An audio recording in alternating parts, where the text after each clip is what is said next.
the I'm a Fan of podcast, music, comedy, and more. Tom Murphy, welcome to the show, man. Yeah, how you doing, man? I'm doing great. How you doing? Thank you so much for the beer. Cheers real quick. Appreciate that. Always happy when someone brings beer.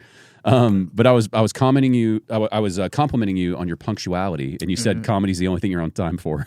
Yeah, well, it's been my whole life. I just always, sometimes you'll just integrate a changeable shortcoming into your personality where I just like, oh, I'm late, that's me. I'm a sped. And I just thought my whole life, like, my family was always late to stuff. I just thought, like, oh, I'm a late person. Yeah. And then I started doing comedy, and I'd be like 30 minutes early to everything in comedy, and then I was like, oh, I'm just an asshole. I'm just an ass. I could have been doing this with everything else in my life. That's how it is. Late to church. Yeah, but if you care about it. Forgot. If you don't care about it, that makes sense. I if do you care really less. want to do it. I don't know. Really well, I want don't to do it. say get early to comedy stuff because you usually want to get a couple drinks in me before I go on stage. So Do you drink before you go on stage? Yeah. Because you feel like you need to, or you just like to?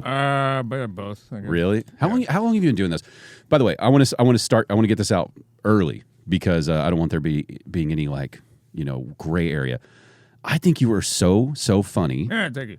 I never know what the fuck you're doing around here. So I never know if you're doing comedy, quitting comedy, but every time I'm in a room where you happen to be on that stage, and I think I've watched you the most at random open mics I've gone to. Yeah. And I'll just be like, all right, Tom's here, and I'll get to see where you. I have my most successes. I'll get to see you working on your stuff where you just, I can't read you. I never know what you're doing, but I'm always happy to watch you. So I hope you take that as a compliment. Yeah, very much so. Okay. I appreciate that. Yeah, so I mean, I don't know, how long have you been doing comedy now? Because I can't gauge anything about you. Since 2018, so it was 7 years. 7 years, okay, that makes sense. Yeah, because you have this incredible, I don't want to call it confidence, but you own the stage when you're on it. I don't know how to. I mean, so to hear you feel like I need a couple drinks to get up there. Is still. this the confidence of a guy who owns the stage, a guy who's squatting the stage? What do you mean? I don't know. I just thought it would be a thing to say. No, I don't know. Are you still getting nervous when you go up 7 years in? I don't know. Sometimes if there's like a show that feels like it matters a lot or something, but I don't. In general, I tend to be pretty seat of the pants, which is not the best thing. I don't know. I could get a little more focused on it, but a lot of times I'm more concerned about whatever's going on after the show, or just trying to have a good time, or so. You mean just kind of the social aspect of it? Yeah, just hanging out and abusing my mind and body. How much are you abusing it? I've been trying to calm down. I was in a relationship for a while. I was kind of calming things down, but then that ended. So then I don't know.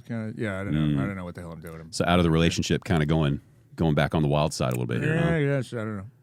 It sounds cooler than it is, though. It's not. I didn't mean it as cool way. Rock and roll about it. Well, no, because I mean that nobody wants to go through a breakup like that. But it's that's the way it goes. I told you my story about my wife already, so who knows? Who knows where that stuff will go, man? Yeah, you never know. But either way, this fresh, man. Sorry, you got to go through that. No, it's fine.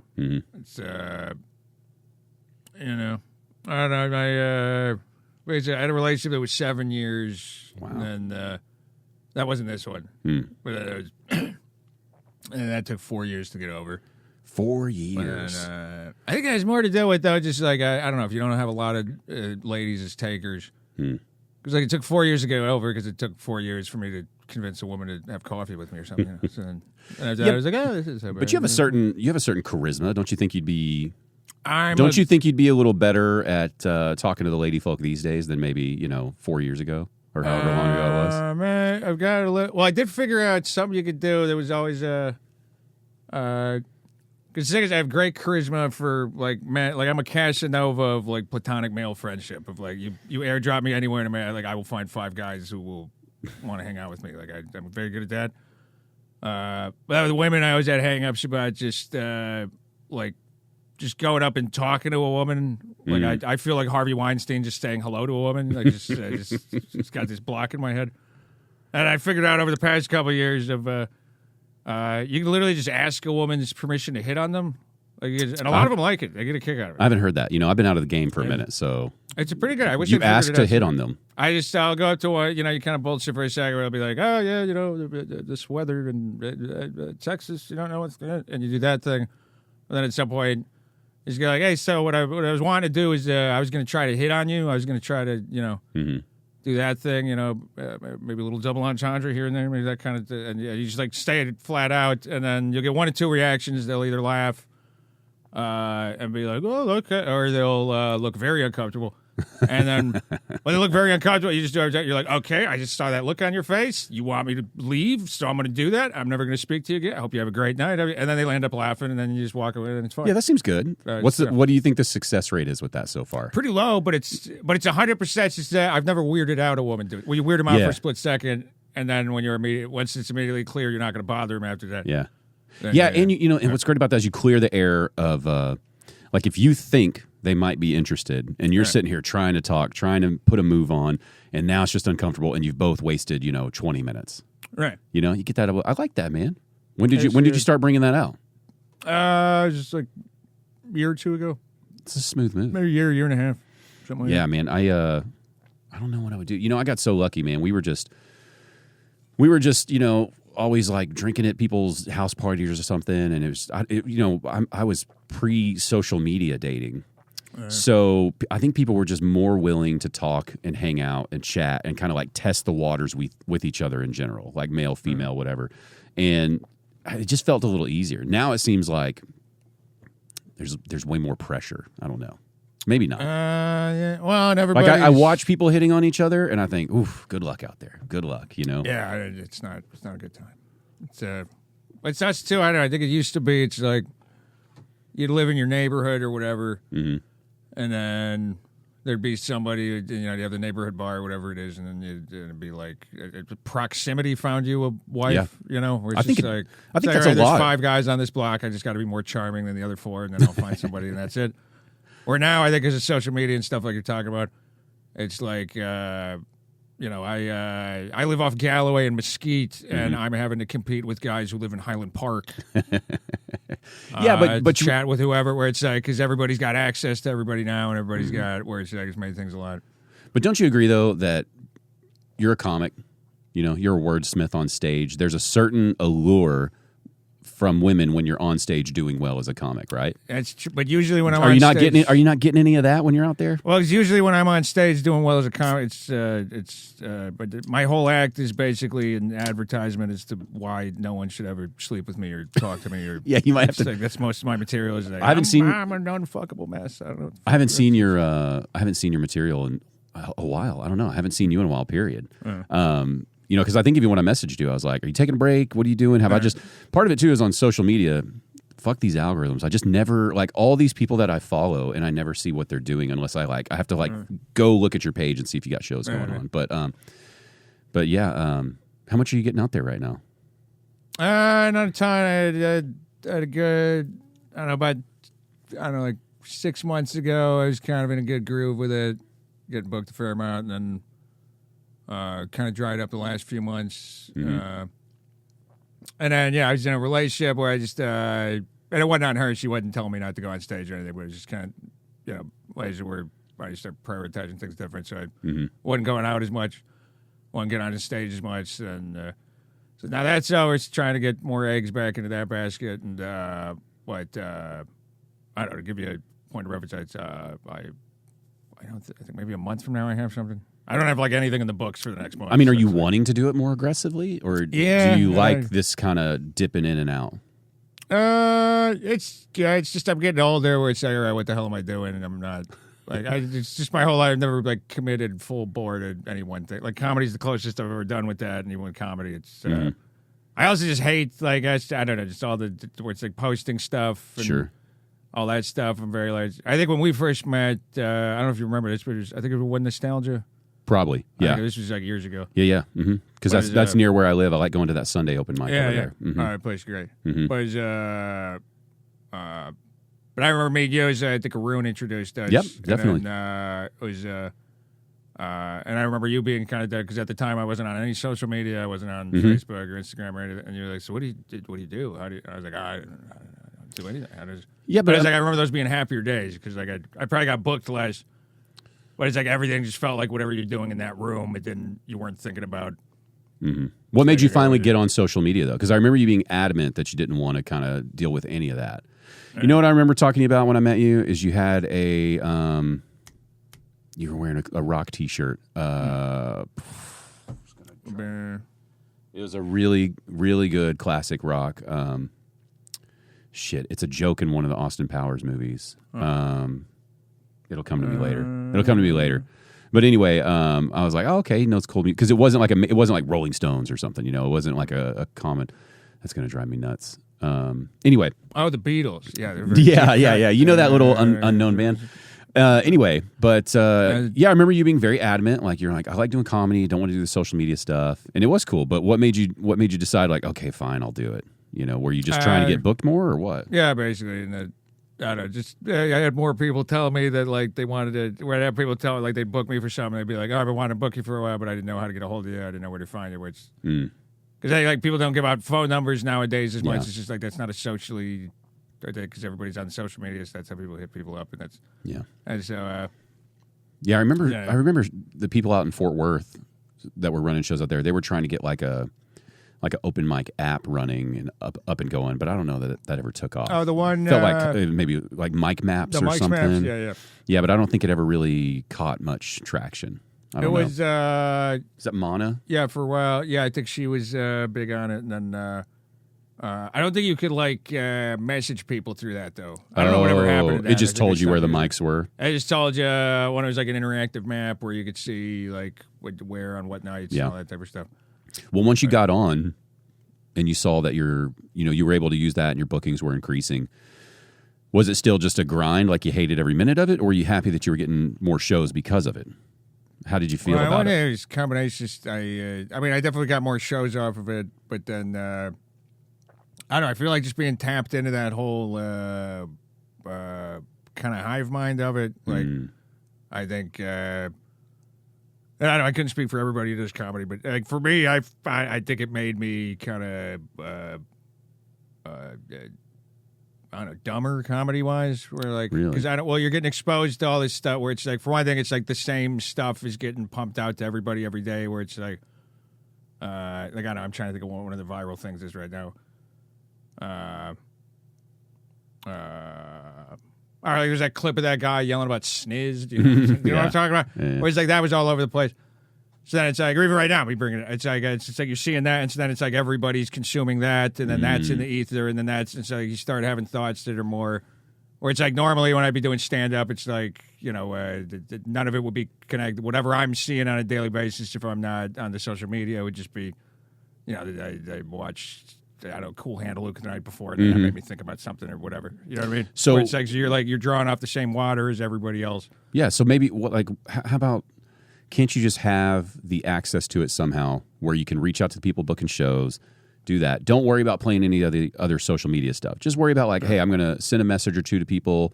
I'm going to post up the little flyer for the show or whatever, and then I'm going to don't even have the app on your phone. Just log in and do it, once a day, and then leave it alone. Yeah, that'd be the way to do it. Yeah. Maybe you should try that. Because I get it, man. Like, you're the type of person, I can see exactly why you don't want to be on social media and don't want to deal with it. And, I totally understand what you're talking about. Like, you're just being, inundated with this kind of fast food entertainment, and then it starts affecting what you're doing. So, but you can't, you can't slip out of the comedy game just because of that, All right. You got to find a way for you to stay in more.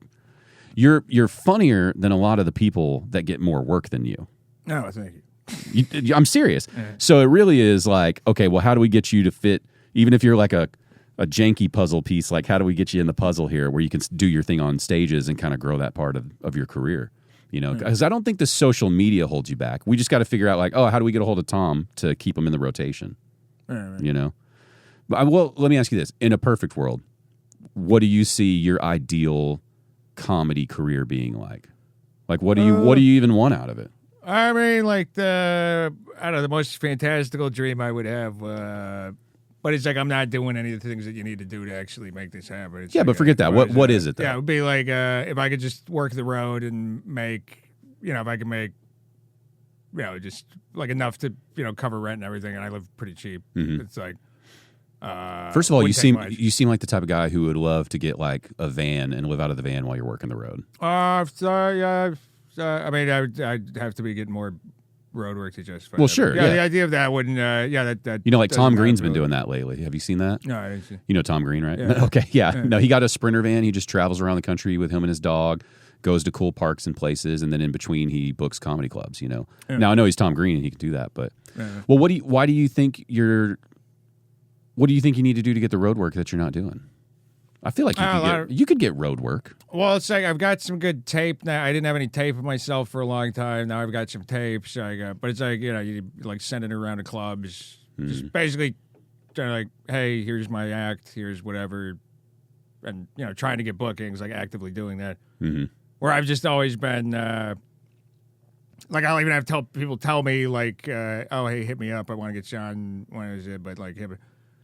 And I'll be like, if they really wanted, they'd hit me. I don't want to bother them. You got to bother them, I Tom. just feel like I'm like irritating people. So it's like, well, no, man, you're not going to. What's the problem with sending, like if you did 5-10 messages, sure. But if you just send one out there, it's good. What's the problem with that? It's a sensible thing to do. Yeah. Why aren't you doing that? Well, I think also Is this your Midwest over politeness I think there's a little bit of you're that. clinging on to? Yeah, I think there's a little bit of that. But then it's weird. I don't want to put them out. Send them a message. I don't want to bother them. Well, that can also read as arrogance, though. It's a weird thing. 'Cause it's Sending a message? everything. No, not sending the message. If someone's like, "Hey, hit me up about that," and then then it's like, "Oh, well, what's the deal with that? Why does it?" Yeah, You know what I mean? So playing it's it cool. Well, yes, everybody. I don't know. Hates everybody, and we don't know what the hell we're doing. So, but your ideal world would be road dogging it, headlining weekends at different clubs. That sounds good to you? I get. Well, and even when I think about it, though, it's like I don't know, because I'm also. That's where sometimes I don't even know what I want out of cards. Sometimes I think like, oh, really? If I could just get a stable job, because right now I just do a lot of different gig work and stuff, which I started doing because of comedy, where I was having to turn down shows. When I used to work at a call center, where I like stable 9 to 5, and then I had to just keep turning down shows. Where then I started doing Uber Eats, and then kind of different gig where I'll do tree work sometimes or landscaping or stuff, and so but like day jobs basically. Tree work, like you're cutting down the trees? I do the groundwork, so Okay. it's like it'll be another guy up in the tree with the saw doing the skill work. Still, that's a tough job. It's not bad. It's pretty physical. It's usually feel good at the end of the day. Yeah. Usually keeps me off cigarettes for the shift. So What's making you the happiest when it comes to work? Like, where are you just like, I love doing this? Whether it's comedy, whatever, tree work's pretty good. You like the tree Well, work? it's just because I don't know, it's physical. It's like you're outside, so yeah, you usually feel. I don't know, at the end of the day, you feel pretty good about things, and then. What keeps you from getting back into that? I don't know. I have a very spotty resume where I probably could get a job doing that, but What? Okay, and you don't have to answer this if you don't want to. What's the longest span you have ever committed to anything like other than comedy? I was a nurse's aide for 7 years when I was.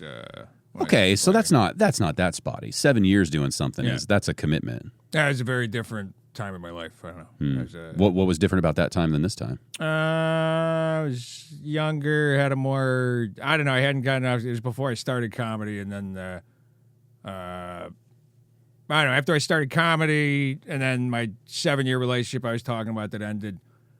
Was like, and then that ended right when COVID hit, and then I guess like a lot of people, my brain kind of went topsy turvy during COVID. Where then I quit the kind of stable job I had at the time, which is taking insurance claims. Yeah, I was a call center insurance. When you say your mind went kind of topsy turvy, what was your experience through COVID? I guess that made you feel that way. Yeah, well, I don't know. It's somewhere so it's like initially COVID hit, and then we'd been living together, but then she had a roommate where I was living with her and a roommate, and I was paying a third of the rent, but it was like, and then shortly before COVID, I got my own place with a friend, and then COVID started, and then it was like we spent 1 week at my place, 1 week at her place, and I was like, oh, this is awesome, this is great, this is like, I just stuck inside and just hanging out with the lady I love and just drinking, and this is a good time. But then for her it was hell because she was with me, I was with her, so it was good. Yeah. But she was just, so we broke up like a month into COVID, and then and initially I was doing all the social distancing and all the stuff they said you were supposed to do, but then after we broke up, I was just like, fucking crawling from the walls, just feeling the I don't know, Jack Nicholson about 30 minutes into The Shining. He was just like, what the fuck am I doing here? Yeah. Everybody had a pretty wild COVID experience. Everybody had a different COVID experience, too.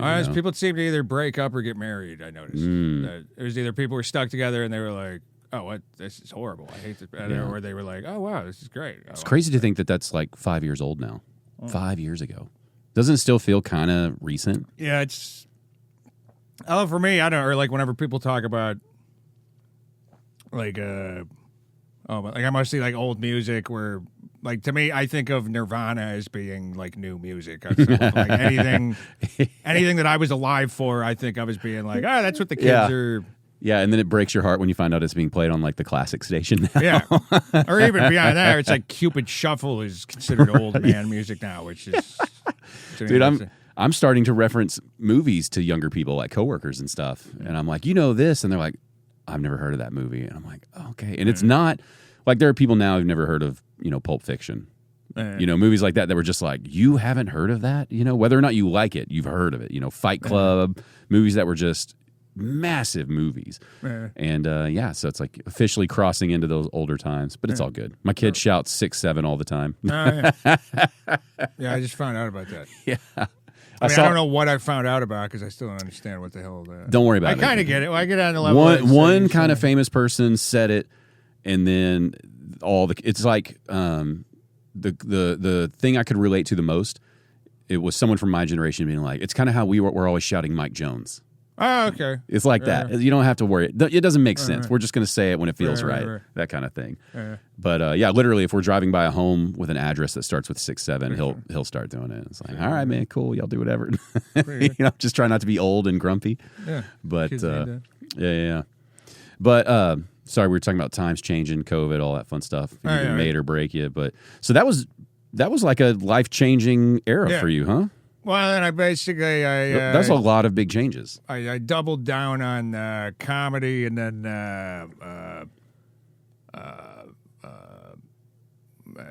substance adventurousness. I don't know, but yeah. I kind of went down a rabbit hole of just basically just a lot of comedy, but then a lot of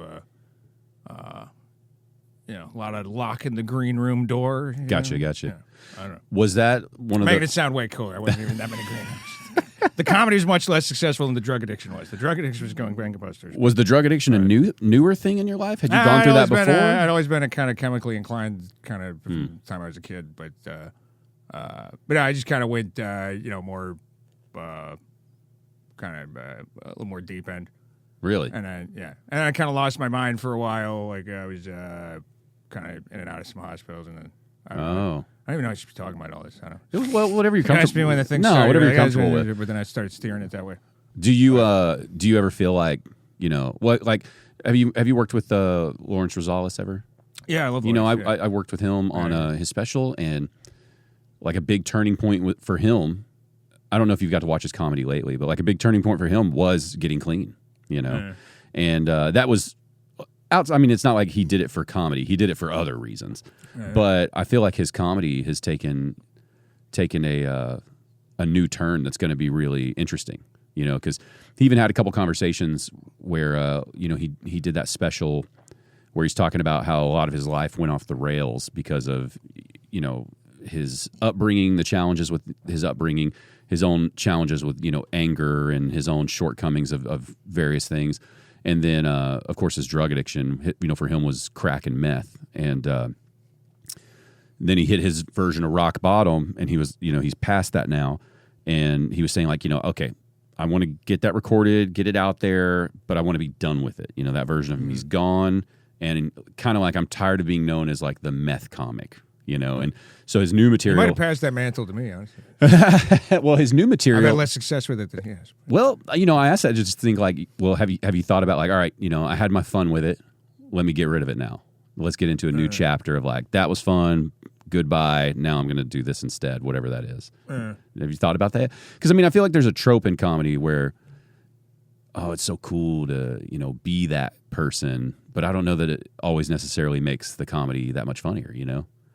Do you think about it from that angle at all? Not necessarily just from comedy. Also just your life, you as a person about going, I'm going to close this chapter now that I've had some fun with it. What do you think? No, I mean, I've had a bunch of false starts with all that stuff. I've been sober for stretches and things. And it's just, Do you like going through different stretches like that, or do you not like it? that might be part of it. It's maybe, maybe it's so if you don't have a stable thing that you're pursuing, that it kind of gives you something to do where you're like, I had a bit about it for a while that I was trying to get off the ground. It's like a real pattern I noticed of with like being in my 30s now, and that it's like a lot of my friends in their 30s now. It's like have kids, family, and stuff. But I notice all the ones who don't, the same way that our friends who do have kids tend to talk about their kids. You're like, oh, how's the family doing? Or hey, you just had the baby. The way they talk about that stuff is the same way we talk about our chemical dependencies. Where like I'll be like, so how's the drinking go? You still doing the no weekdays thing? Are you still just vodka on the weekends, beer on the weekdays? It's been going good. Yeah, just the hangovers aren't as bad. Yeah. How's the pill problem going? You know, and that's the family, huh? Yeah, just kicking around. But I always feel like it is average. It's a replacement. It's like you need something to do with the hours. And in a weird way, it does give you it's a thing that you can kind of be like wrestling with. That you're like, oh, okay, you're getting out of control now, and then like tamp it back down, and then. What is your version of out of control? Like, what do you think is too far, and what do you think like this is fine? I mean, I can get pretty out there, but I've usually had my biggest problems though. Whenever I've gotten completely sober, is usually preceding some like psychological stuff happen where I thought the government was after me for a while, where it was thought the CCP and the CIA and the. Yeah, and then the devil naturally was. If that's happening, don't you feel like maybe you should like find a way? That was after I got sober, though. Cut out. It's usually when you were sober, you were feeling that way. Well, because I think it's like the shock to the system or something. Like if you get hold on. I just want to make sure I understand you. When you were sober, that's when you were having these feelings of paranoia and hallucinations that like people were talking to you. Right. Yeah. What is that? I think it said if I thought you were talking about the other way. Sorry. No. It's I think it's that if you get off a bunch of stuff. Now, usually I was pretty out there by the time I was like, okay, I'm going to quit all this stuff. But then I guess it's just like a shock to the system. And then it's like all of a sudden your brain's in overdrive, which like all of a sudden the serotonin or I don't know what chemicals, but whatever is producing the way it's supposed to be. But then like it's trying to compensate or something? Right. And then that doesn't feel right to your brain. And then that kind of puts you in overdrive where then, start... How long would that span last? Where like, okay, I'm going to get sober, but I got to get through this rough part, or was it just continuous the whole time you were sober? Well, like I would stay sober and then still just be crazy, basically, and then that would be like I don't know, stretches where it was like 3 months of just like being a nut, just like. So would that make you want to go back? Or was that unrelated? Well, because then they put you on heavy meds, so you wind up in the hospital, and you get on heavy meds, and then you can't feel anything, and so then that calms down to crazy. But then after a while, you're on the stuff where you can't feel anything, and so then you try to feel something again, and then I got you. I don't know. That's how it's been for me. It's just been like this weird cycle. Right. What's the balance for you where you feel like that was all managed the best? Where you felt like I feel more like me than I've ever felt. I'm dialed in, whether it's on or off or whatever it is. Like, have you had a moment maybe in the last like 5 years where you felt like this feels right, this feels good, I'm not overcompensating one way or another? It's I've had stretches like that. I don't know. It's just always. I told you, like I'm feeling squirrely today just because I had like a nightmare last night. Yeah. Sometimes I just think I'm kind of an oversensitive pussy. It's just like there's things that. No, like literally, just like last night, I dozed off while like listening to like something scary, where then like it just like infected my dreams, and then I just like woke up feeling all shook up. And then I fell asleep to the Monster Mash. Okay, why the Monster Mash? It's not even Halloween or anything, man. Graveyard Smash. Man. Yeah, I thought I could handle it. I thought I could handle it. Okay. What was the last time? You said you were doing that tree work. And you like that. You like doing something physical. Did you play sports or anything when you were younger? Did you do anything physical? I wasn't good at them. Okay. I tried, but you liked them? No. Okay. No, just my family was a sports family. So. Is there a physical activity that you do like? Yeah, I like that you can. Or you're into running, aren't you? Yeah, I don't know if I like it, but I do it. I really like it. Whenever Yeah. And actually, I think it's the closest to drugs and stuff of any. I mean, that's kind of what I was getting at. Is like, you ever thought about just replacing slowly with some activity that you really like, just swapping that addiction one from the. I don't know if you call it an addiction or not. That's a little presumptuous. I apologize. But have you ever thought about just trading it out, just to level you whatever your level is, or even not even like getting rid of what you want to do, but just kind of like compensating a little, And I'm even in some kind of. It's like I'm pretty sober these days. I don't know. It's like hiccups and stuff, but it's like I'm. It's mostly beer and cigarettes, and those are the two I never have any intention of getting rid of. But, but I don't know, exercise. But then even that, I don't know, exercise. I don't necessarily mean exercise though. Like, I just the way you were talking about that tree work, where you're like, I just like it was outside doing something physical. It's like maybe you just get a big log somewhere and an axe, and you just go hack at that whenever you want to. It doesn't have to be a sport, just something. Yard work I like too. Or you could go run. When was the last time you did some running? It's been a while. I did it like a year ago. But then I went run. It was a year ago I got real into running and then like got sober and then there's a bunch of stuff within. I think the running almost, or maybe it was a symptom of it, but almost kind of got me into like a manic headspace where there's something about that. Yeah.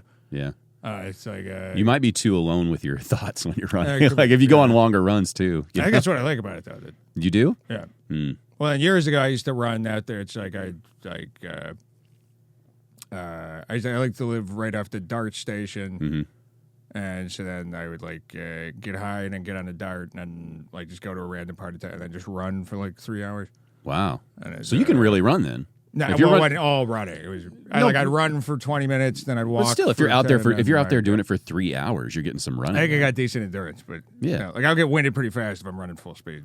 Well, yeah, I don't run full speed though. You know what though, man? I'll send you this article. There was this Chinese man that went viral because he ran like a pretty impressive marathon time, and he was basically chain smoking through the whole thing. Oh, that's great. And it's like I don't know that the smoking really matters for everyone. I think some people it's not gonna make a difference, but yeah. No, I don't know, man. You're an interesting guy to me that I don't know much about, and so it's like I kind of really here's what it is selfishly. I would like to see you on more comedy stages. So I'm wondering, how do we get it to where you feel like you're outside of comedy is in a place that you enjoy so that you'll want to do more comedy all the time? You know what I mean? Oh, so I can wreck the rest of my life? Is that what you're saying? So, do you have to wreck your life, though, to do more comedy?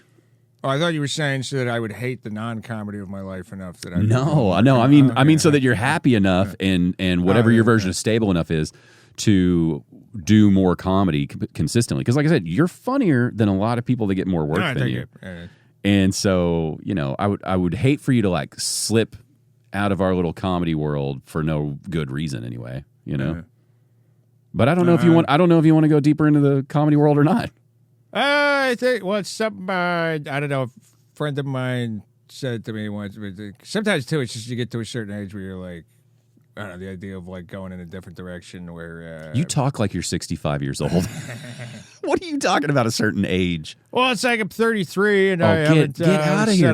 Who cares? Well, it's like I haven't left myself a lot of options. So it's like 33. Right. First of all, come on, man. Like I know 33 is not 20, but 33 is also not too old. There's older comics in our comedy scene who started, in their 50s and are doing well. Yeah, sure. Like 33? That what are you talking about? Well, that's what I'm saying with like comedy where so because there are times with comedy where like you're having an early midlife crisis is what you're doing. You think 33 is like, well, I had my shot. Like life's passing me by. I really feel like I peaked at like my second open mic. I feel like I've gotten like less funny, if anything, over the years. Like the early days is like I didn't even have anything prepared when I go up, and it's like just the magic of yeah. Well, have you gotten much? I've gotten kind of burnt out. I don't know what the hell I'm doing anymore. Have you gotten much club work? Here and there. Like any opening slots or anything? No, I don't get those much. What do you think was your? What do you think is your like your roadblock to doing that? Is it just like you said? Oh, I peaked on my second open mic. Yeah. I went up there. Because you can prepare material. I've seen you in settings with unprepared material. You know what it was? It was Jamie Gravitt, Gretchen Young, John. What was that show they did? Say Uncle. Say Uncle, yeah, where it's totally unprepared and you're able to riff and be funny off the cuff. Yeah. But I also know you can do prepared material. So what keeps you from just getting like, okay, I'm going to make a killer 10 minutes and I want to be, a host making the rounds around here to start getting to my traveling road dog dream?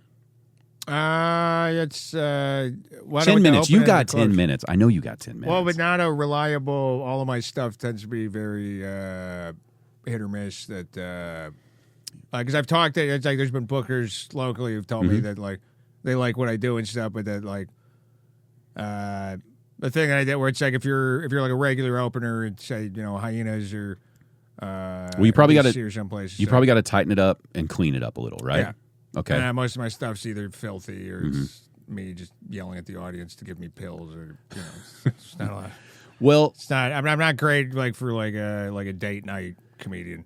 Only because you're not wanting to be right now, and I'm not saying you should be. I don't know if I got but have you ever just ran it as an exercise? Like, I wonder what a Tom Murphy clean comedy 8 minutes would be like, just for the exercise of comedy. I think you'd probably surprise yourself, and I'm not saying you got to lean on that, but just as like a tool to like, so I can get here and then I can do it exactly the way I want to do it at a later point or whatever. Or you can do the rooms that don't care how filthy you are, but you can also do these clean ones just to kind of start getting in the mix more, Yeah, but no, I've been trying. Or does that just sound terrible to you? No, I like the idea. I like a lot of clean comedy. Like, okay, I think clean comedy's good, but it's just I don't know. I've had the part where it's like I'll start trying to do something about. Like I'm working on some ghost material right now. It's about ghosts and and a lot of it's like modern ghost or something. A little. What do you mean? Is that a show?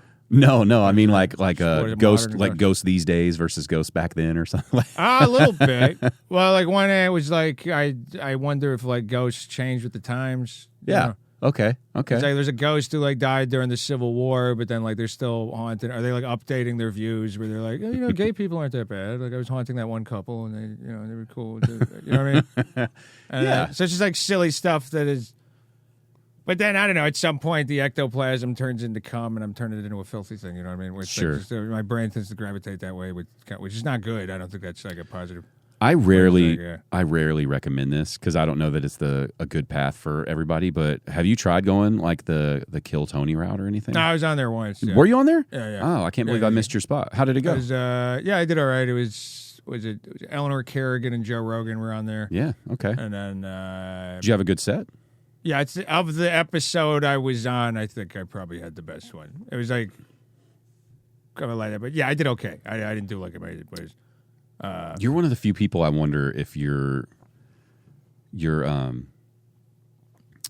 off finding like like it's when people don't do well at something, they're like, oh, I'm just like I'm not in the right town or something, and that's usually like a bullshit. It's like, no, just work on your shit.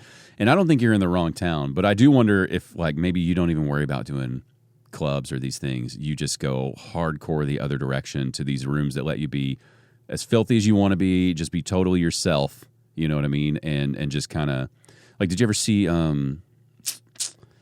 Kyle Kinane's, like, path, like how he kind of did stuff? He was more of a DIY kind of punk rock, I love him. He's hilarious. Yeah. I don't know much about his path. He kind of, I don't think he had an in, and I don't think he went the regular route. I think he just started doing, I'll have to relook it up because I don't want to say anything wrong, but I think he just kind of did his own thing.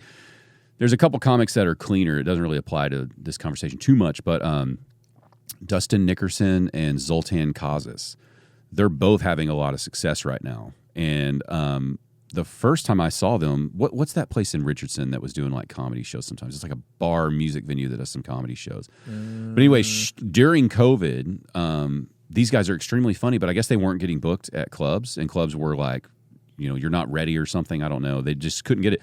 So they just did their own thing. The two of them just traveled. They booked their own shows. They promoted it all themselves. And like when I went to that show here in Richardson, which was just a bar show essentially, it had probably 150, 200 people in there that came to watch just them. It wasn't the regular bar guest. It was a ticketed event that these people paid to come see.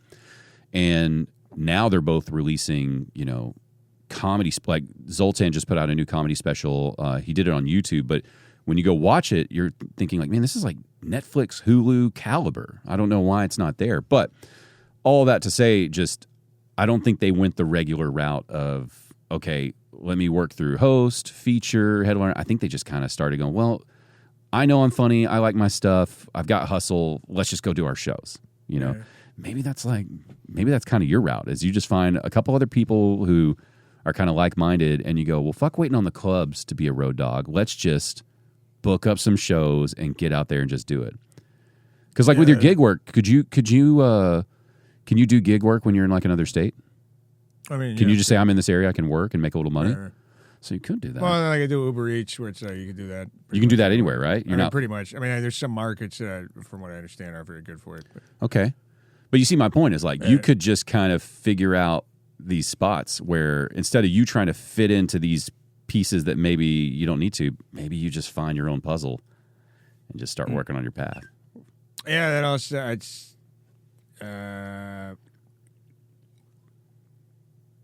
I'm like I'm hardworking if like you give me a thing to do. If you're like, okay, we're gonna build the bookshelf or something, and then like you got to do this and you got to like I'm good in that, but then like for like making my own opportunities or like we're gonna get a. Okay, like, so you just don't need to be the brains of the operation. You just need to find somebody who can say, Tom, we're gonna book this up. I need to rely on you to come with us and perform every night and knock it out of the park. You could do that, right? Tom, you're killing me. No, I'm not the brains of the operation. I'm the 10-inch cock of the operation. There you go. But you are a clever guy. If you wanted to be the brains, you could be the brains. I don't think so. What are you talking about? You're a clever guy. You're not stupid. No, that's different than being competent. And then and if you're like business savvy, but I just don't understand that stuff. I mean, it might be the same as. I don't think you need to be business savvy. I think you just need to be comedy savvy and just do what you want to do as long as you're writing a good set. You know what I mean? I think your bookshelf should just be, I want to write a 10 minutes that's killer. That's your bookshelf.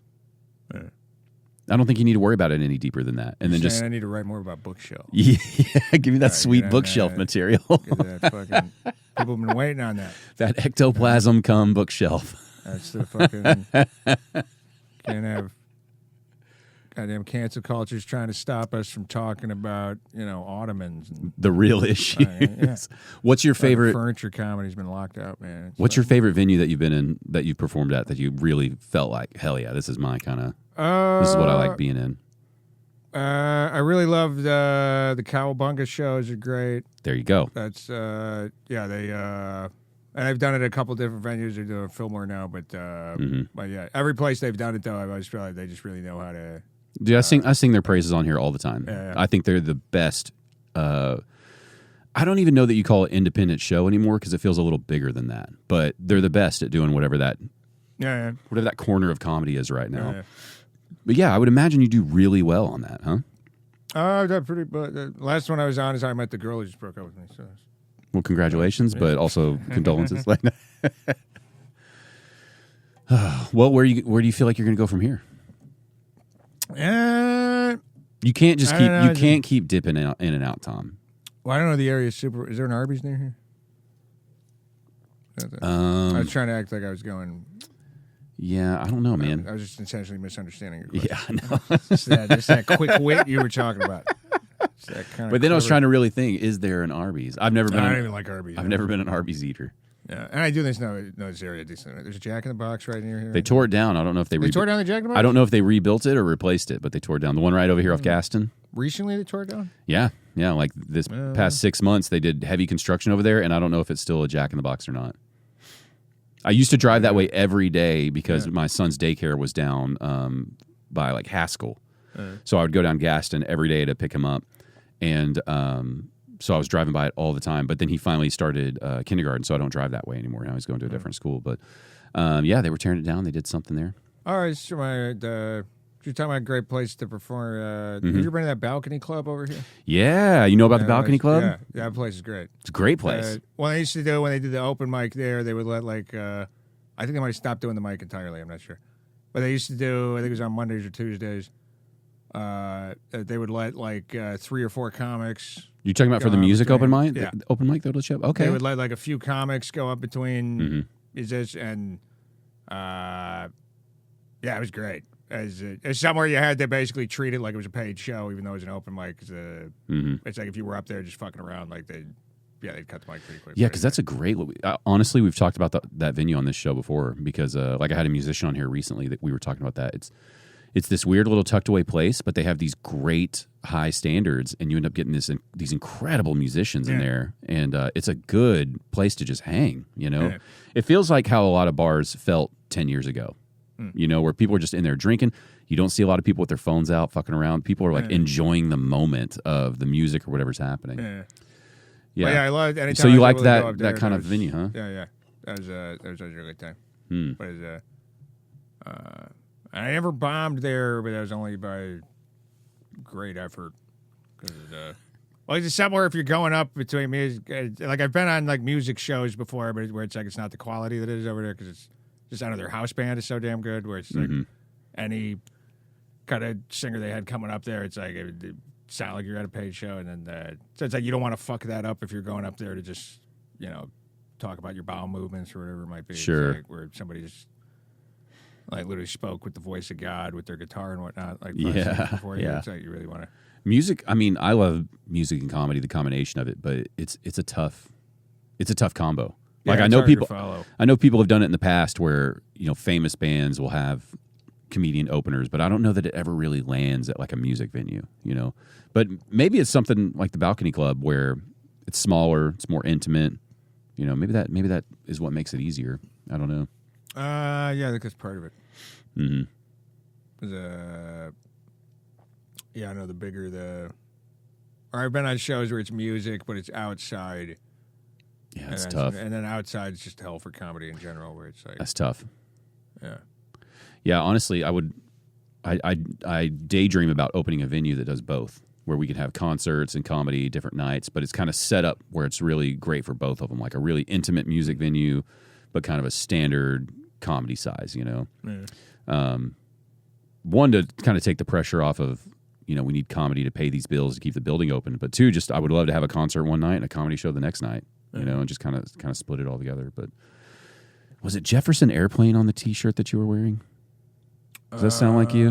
I don't think so. I do like Jefferson Airplane. That wasn't it. It was something along those lines. I'm getting closer. Did you ever see the clip Alan Parsons Project? Is that it? No, I like them too. Oh God, you're killing me. Okay. Well, I'm a Bulls fan, so they. I thought maybe Alan Parsons Project was right. The Bulls walkout music from the 90s? I don't know. Well, you're from up there, so I don't know if that was their walkout music. I was down here, You don't remember that back in the Nope. No, because we were down here with the Mavs, and at that time the Mavs weren't anything to talk about. Y'all. Yeah, you're talking about during like the Jordan days. Yeah. So I didn't even know. I thought the whole country was on board with that. We were living in Illinois at the time, so. But I've always been a sports person that likes to play sports, but I'm not a big sports watcher. So maybe, I don't know, maybe they knew it down here. But I don't have a good gauge for that. Like, I never really understood if the whole world knew about Dirk when he was on his massive run, or if we just loved him so much locally, And then I find out, no, the whole country thinks he's awesome too. It's like, oh, okay. But not on Jordan's level. But. Yeah. I thought that walkout music was. Maybe it is, man. I'm not the most reliable sports guy here, so. No, I'm trying to think band T-shirts. You don't have that shirt? No, I swear that's got to be it. Clash, Stiff Little Fingers. Be mostly punk shirts as a punk rock person. Black Flag. Yeah. Hey, on Black Flag, what do you think about the ever-rotating members of Black Flag? Like, there is Black Flag currently with just, I think, the one founding member. Ginn is the only, And it's a bunch of people like in their 20s now or 30s or something. I saw them in Odessa. I was living in Midland, Odessa for a while. And, it was just Greg Ginn was the only original member. So when you saw it, he's the one who wrote all the songs, though, and he's amazing guitarist. And it was. Did you still love it? Yeah, I still thought it was. Yeah. Although it got weird because it was. Do you know that song they got White Minority? No, I was never the biggest Black Flag fan, so I don't know their songs, by heart or anything. Well, it's a lot of that, '80s punk rock, where there's a lot of tongue in cheek, kind of shock value, and so it's gonna be a white minority, all the rest will be the majority. White pride. It literally says white pride. Wow. Yeah. Now but it's like it's sarcastic. Yeah, I get the context. You know what I mean? Yeah. They weren't actually promoting that, which is like fair enough. But then playing in Odessa, Texas, there was a bunch of like kind of roughneck oil field guys who were at the show I was at, and then they just started chanting, "Play white minority, play white minority." Not quite. And I'm just like a scrawny like punk rock person, and I was like, I don't think I like this. I don't know what they're upset about, but I felt like as Dead Kennedys did that with Nazi punks fuck off, because they kept having that problem where it's like they would write these songs that were like trying to be ripping on Reagan or whatever, but then it would be like using that kind of and so then Nazis started listening, and then they were like, okay, we can't be tongue in cheek now, we just got to be very direct and be like Nazi punks fuck off, and then the punk rock music I loved was all inspired by those bands. All right, yeah. So I loved NoFX, Bad Religion, those bands, and those were the ones the ones before them that inspired them. Probably the closest I get to that era of punk rock would be like maybe the Descendants, where it's a little more straightforward, but it started to get more poppy and catchy at that point. They're singing actual melodies and stuff. And so, man, have you ever seen? I wish I could think of the name. I'm going to look it up on my phone. I'm not trying to be rude, but there's this great like New York punk rock documentary, maybe from the 70s or 80s. And it's some of the, let me look it up. But it was awesome. They follow around some of these bands that were very iconic to the movement, even though they never had a lot of success. But they're following them like in their apartments around town, and you're getting like raw, like documentary style. Oh, you're talking about Decline of Western Civilization? Yes. Have you watched that? Yeah. What'd you think? Oh, I love it. Yeah. I grew up. I was like a punk rock kid in my teen years. Yeah. So it was, but see, a lot of who were the bands that were in that? Remind me. Germs. Yes. X. Okay. It was all the L.A. Kind of hardcore. Was it L.A.? I was thinking it was New York. Okay, so it was L.A. It was Fear, and then because one of the guys was like a French guy who was a journalist for the punk rock scene, and he was in one of the bands, right? That was and that band. What was the name of that? Because that band was he was like I think a music journalist out there, and then he started his own band. It was. Yeah, I can't remember. No, but they didn't. You couldn't even get their album for a long time, right? And then it was basically that movie was like the only way you could hear their music. And they've got like one good song, truth be told, which is in the movie. It was really. Bam, bam, bam, bam, bam, bam, bam, I don't remember. Babylon, something. Babylon must fall. Babylon must fall in the bathroom mirror. Yes, it's weird because they were so. It was a hard watch for me, but it was an interesting watch because I wasn't huge fans of any of that. But it's like you see the T-shirts, you see the patches, you see that's a part of the punk rock culture. So I felt like I got to learn a little more about it. Like as sacrilegious as it might sound in punk rock music, it's like the Ramones are fine, but I don't. It didn't hit me as this revolutionary change in music like it did people that lived through it. See, I didn't live through it. I was just like... Did it hit you that hard? Because to me... I was obsessed with that music when I was a kid. Oh, I listened to the stuff that it inspired before I'd heard the Ramones. So I don't know if I had heard them first, if that would have been like, whoa. I think I got my mind... Like, they inspired these other bands I liked. Those bands blew my mind with this new style of music that I'd never heard before. And then it was almost like I was going back. Kind of how it's like they pushed the boundary... But then these other bands pushed it further. So now this seemed... NoFX and Bad Religion, all those bands. I mean, they're fine, but none of those bands sound as crazy to me as, like, Germs or Ramones or... I don't think it sounds as crazy either. But, so, like, I grew up in a small town in Texas. So my introduction to NoFX, where it kind of blew my mind, was, like, my buddy Mikey, who played bass, and I played guitar, and we were in a little punk band, trying to write our music. And we're exploring bands, because this was, middle school into high school. And somehow, when we came across NoFX, like, I think I'd heard a couple songs off the Punk and Drublic album, but none of that really hit me, and I didn't know that was NoFX. I was just hearing this music, but it didn't get to me. But then I heard their album, The War on Errorism, which was during, 9/11, Bush years, And being in small-town Texas, it's like conservative politics, George Bush. It's like these are things you don't question. This is like... Everything is up on board, but you're seeing these things that you don't really understand and don't agree with in terms of, at that time, I'm in my teenage years. So, it's like you're starting to get a little bit of an idea that the world's bigger than your world, and you don't know how to feel about some of the weird stuff you see or hear. Like when I was in high school, one of our teachers was trying to discuss the 9/11 tragedy and how there's a war, because kids are, nobody really knows what's going on. And I'll never forget one of the kids in my class, and you could tell this was from his dad's opinion. This is what he's hearing at home when his dad's watching the news about the war that's being started or whatever. And I'll never forget this kid. He got in a lot of trouble because he said, I think we should just, how do you phrase it? Basically, like, we should just nuke all those. Did he say all those sand N-words? Oh, well, right. I was going to propose how he might have phrased it to get himself into. Yeah, that'd probably get you in a touch of trouble. Yeah. So he got in trouble, but he was so passionate about that, right? And that was some of the first times I'd heard that language used about war and all this. And you're just thinking, like, nuke, Pete, that's a crazy opinion. But I don't have the words to articulate any of that, And not like I would have confronted him. I'm just saying in my own thoughts, And I don't know why you said, but let me misunderstand that you might have confronted him. I think that would have been no, because I don't, not that I have. So you were not confrontational kind of kid. I wouldn't have had the intelligence to even form a thought to confront that at that time. You know what I mean? I feel like though, if the thought is let's nuke the sand, yeah. Well, that individuals, then I feel like being like, hey man, calm down. I feel like that's a coherent enough thought to best him. You know what I mean? Yeah, it's in a war of wits, and the starting point is let's nuke the sand. Sure. Well, we weren't having a conversation. The teacher was just kind of like it was kind of like a modern teacher for this small town school where they're like, just how do you guys feel about everything that's going on? Do we need to talk about any of this? Because people are worried, like, is there going to be another terrorist attack? And like, is somebody going to blow up our school? And these things, these irrational thoughts of panic, right? And so no, I think. I was a pretty big fuck up in high school, so I didn't have any kind of wits about me to.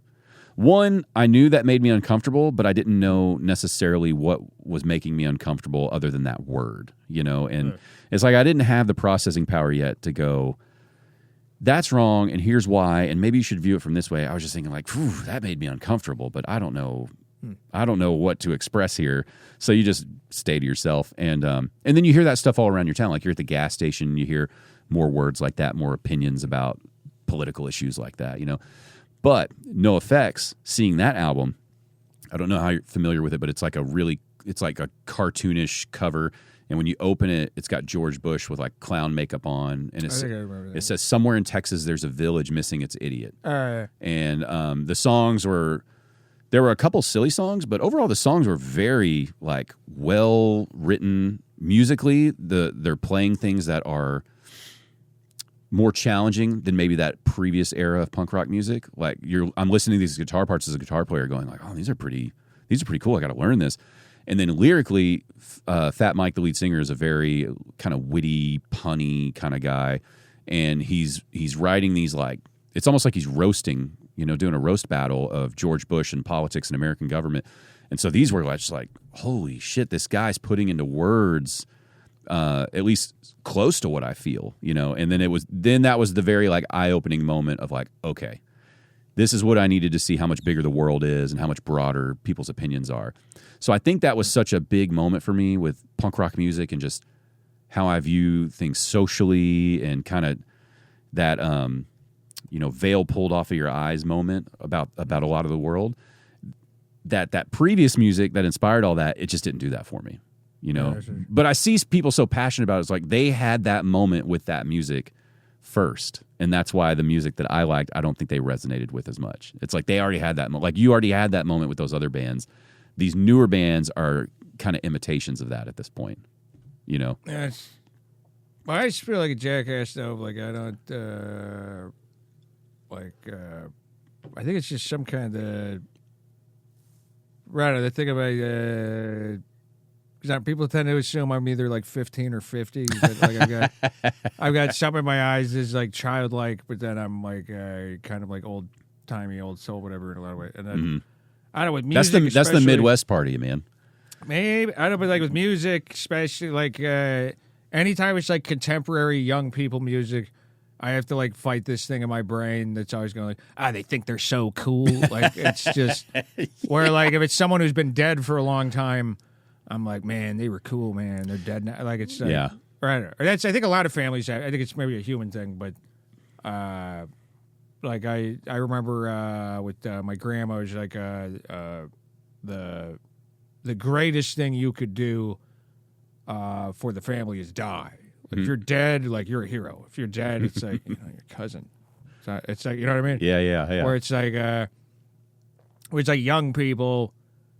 And I've grown out of some of this. I've got so maybe I'm going in reverse. Maybe by the time I'm 80, I'm going to be 6-7ing with the kids or whatever they got going on. But hopefully not 6-7ing with the kids. That sounded sexual. That sounds not that.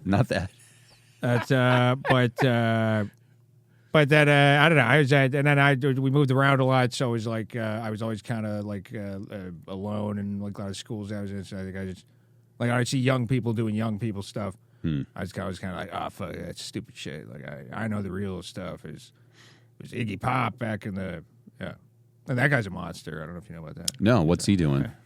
I was back like a lot of those guys from those days. I don't know. You don't want to look at the personal life and controversies section of any of your favorite rock stars from the 70s. They that sucks. Yeah, a lot of them got into some nefarious stuff. Yeah. But not the Ramones. I think the Ramones pretty above board. I think punk rock was an improvement on the past rock and roll of it seemed like there was a lot less molestation. Yeah, I know what you mean. Like you do the concert and you have the girls come back after the show. Yeah, it was like Led Zeppelin to Ramones. I feel like there was an improvement. But yeah, I mean, there's still some of that darkness, and I don't know. So I don't know why I took it that direction. This is how your comedy sets go, Making right? you as uncomfortable as the sand person's fella. Yeah. Well, the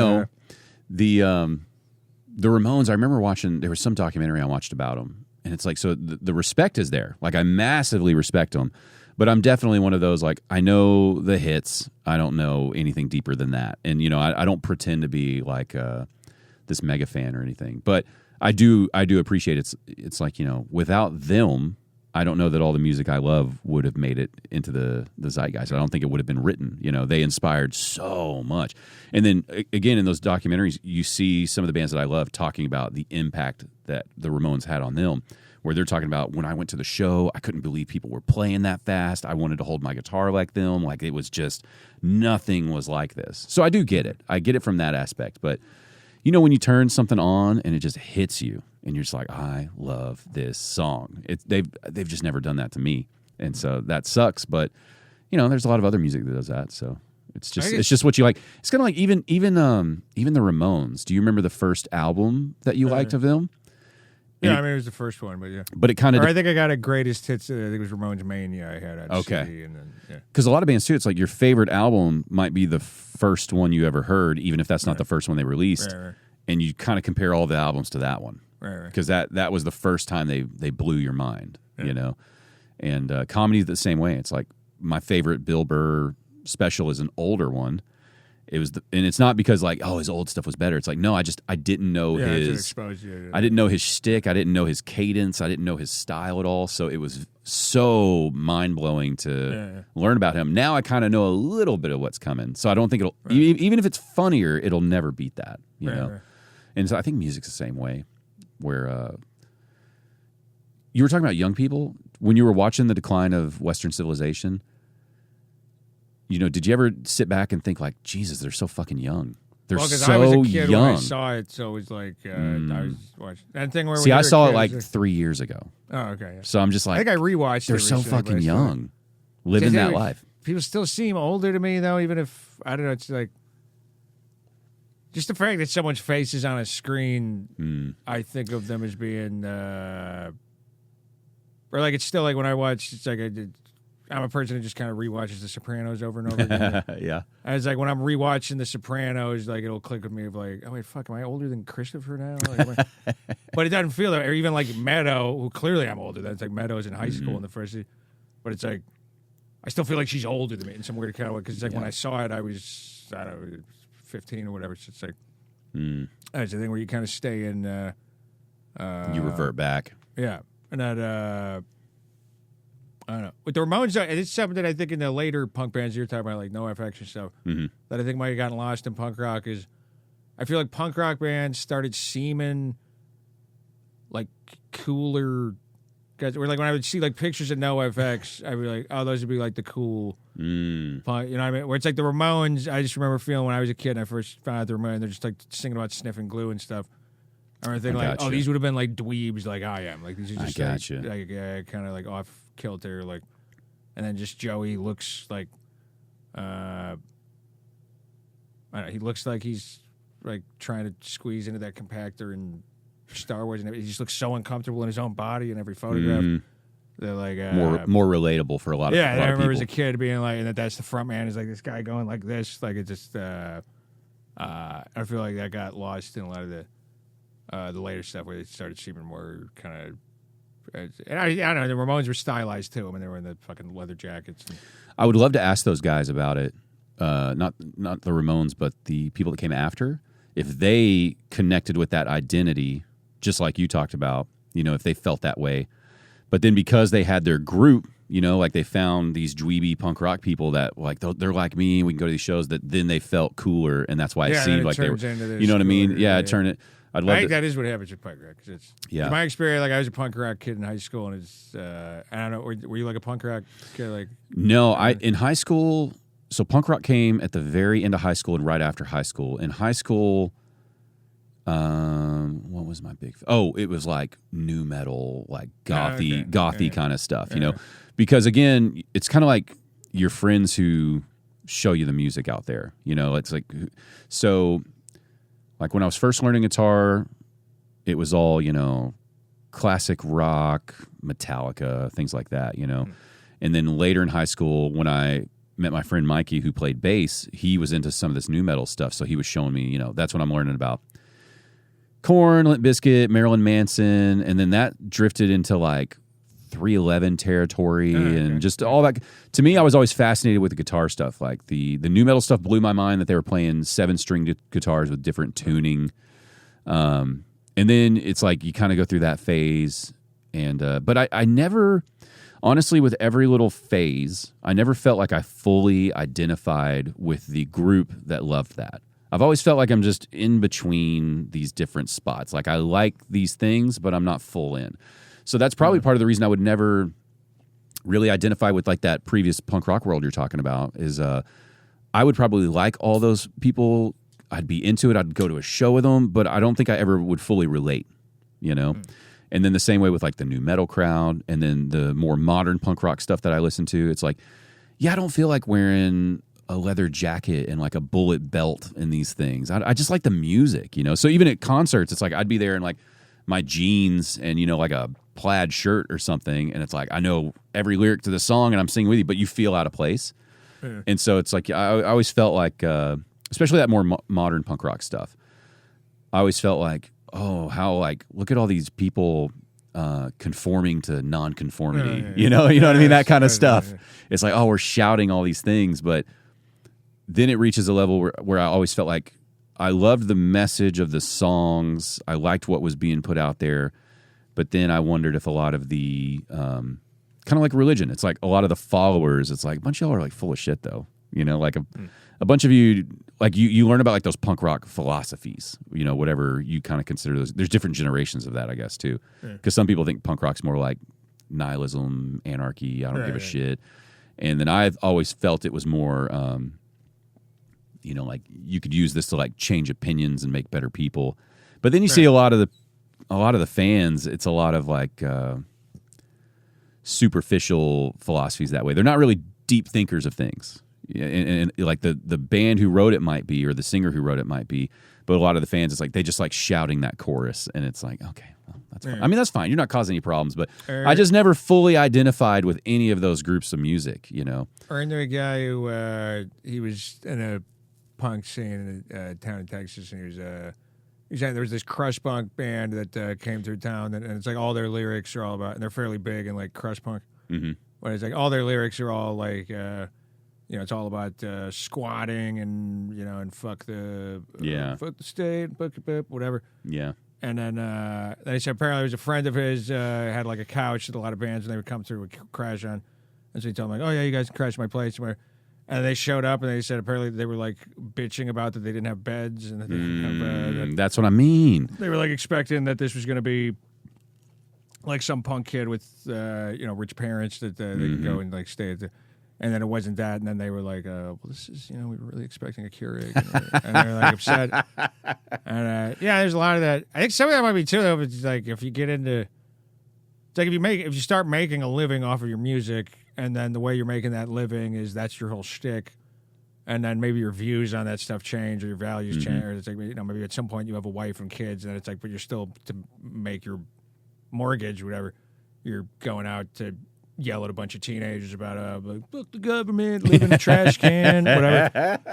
It's like then once the mics are turned off, you're like, but seriously, can we get into like a Radisson or something? Like, it's where's like I would respect you more if you just evolved as a person, and then maybe had the music go with you. Evolve your music. Yeah. I don't believe you as a 45, 50-year-old punk rocker that you still have the same beliefs that you did when you were 16 or whatever and wrote those albums. You had to have grown a little bit as a person. And the fact that you're like, it's like you're cosplaying your former self, and that's lame. That's not, I mean, I will say with Fat Mike and those guys, I do feel like they evolved. Like if you go listen to the first albums and then you listen to the more modern albums, they've always been themselves in terms of just kind of their attitude. But they don't hide like they're getting older and all this stuff. Like a lot of their songs are being written about being like aging punk rockers, and they're still living that lifestyle because he's playing shows, and like they just did their farewell tour, and it was like I can't remember what the shirt said, but they had all these jokes about like they're selling merch where it's like the first farewell tour or something. Like they know they're going to come back and play more stuff. They're just bullshitting you, and they know they're like fading stars in a sense. Like they were already in more of a niche music scene, and now that music scene is 30, 40 years ago or whatever it is. So it's not like you're ever going to be in the mainstream of conversation nowadays. And it's like they know that. They're not trying to pretend to be anything. And I love that part of it. And then there's some people who are like, they're really clinging on, and you're just like, come on, we know this isn't what you do. A good example of somebody who does it well is like Bad Religion. They all look like, dentist. Like, they're not pretending. And they always were just kind of normal looking dudes while they were playing. It's like, yeah, that's how you do it. It's like, yeah, we know you need glasses to see, wear them on stage. Like, like why are we trying to pretend here? Why are you showing the difference between like Keith Richards and Mick Jagger? To me, like those two guys kind of show like opposite ends of the spectrum of how to grow old as a rock star. Yeah. Where it's like you got Keith Richards, it's like he's still a nut. He's still, snorting his dad's ashes and, chugging whiskey. But the last time that Keith Richards was hospitalized, that I'm aware of, I mean, maybe since then, I don't know. But the last time that I remember seeing the news that he was hospitalized, it was because he fell out of a tree while playing with his grandchildren. That's awesome. And it's like, yeah, that's great. And he's still like a crazy hippie guy. It's like, I'm sure he's still, he's not going to pass the drug test, but it's like he's like, where then Mick Jagger, you look at him he's still just pouring shoe polish into his hair and then trying to bang women that are like because he's young for anybody. He's like, late 70s now, right? Yeah, and he's still like knocking up 20-year-olds. It's like, hey, what are you doing? That's nuts, dude.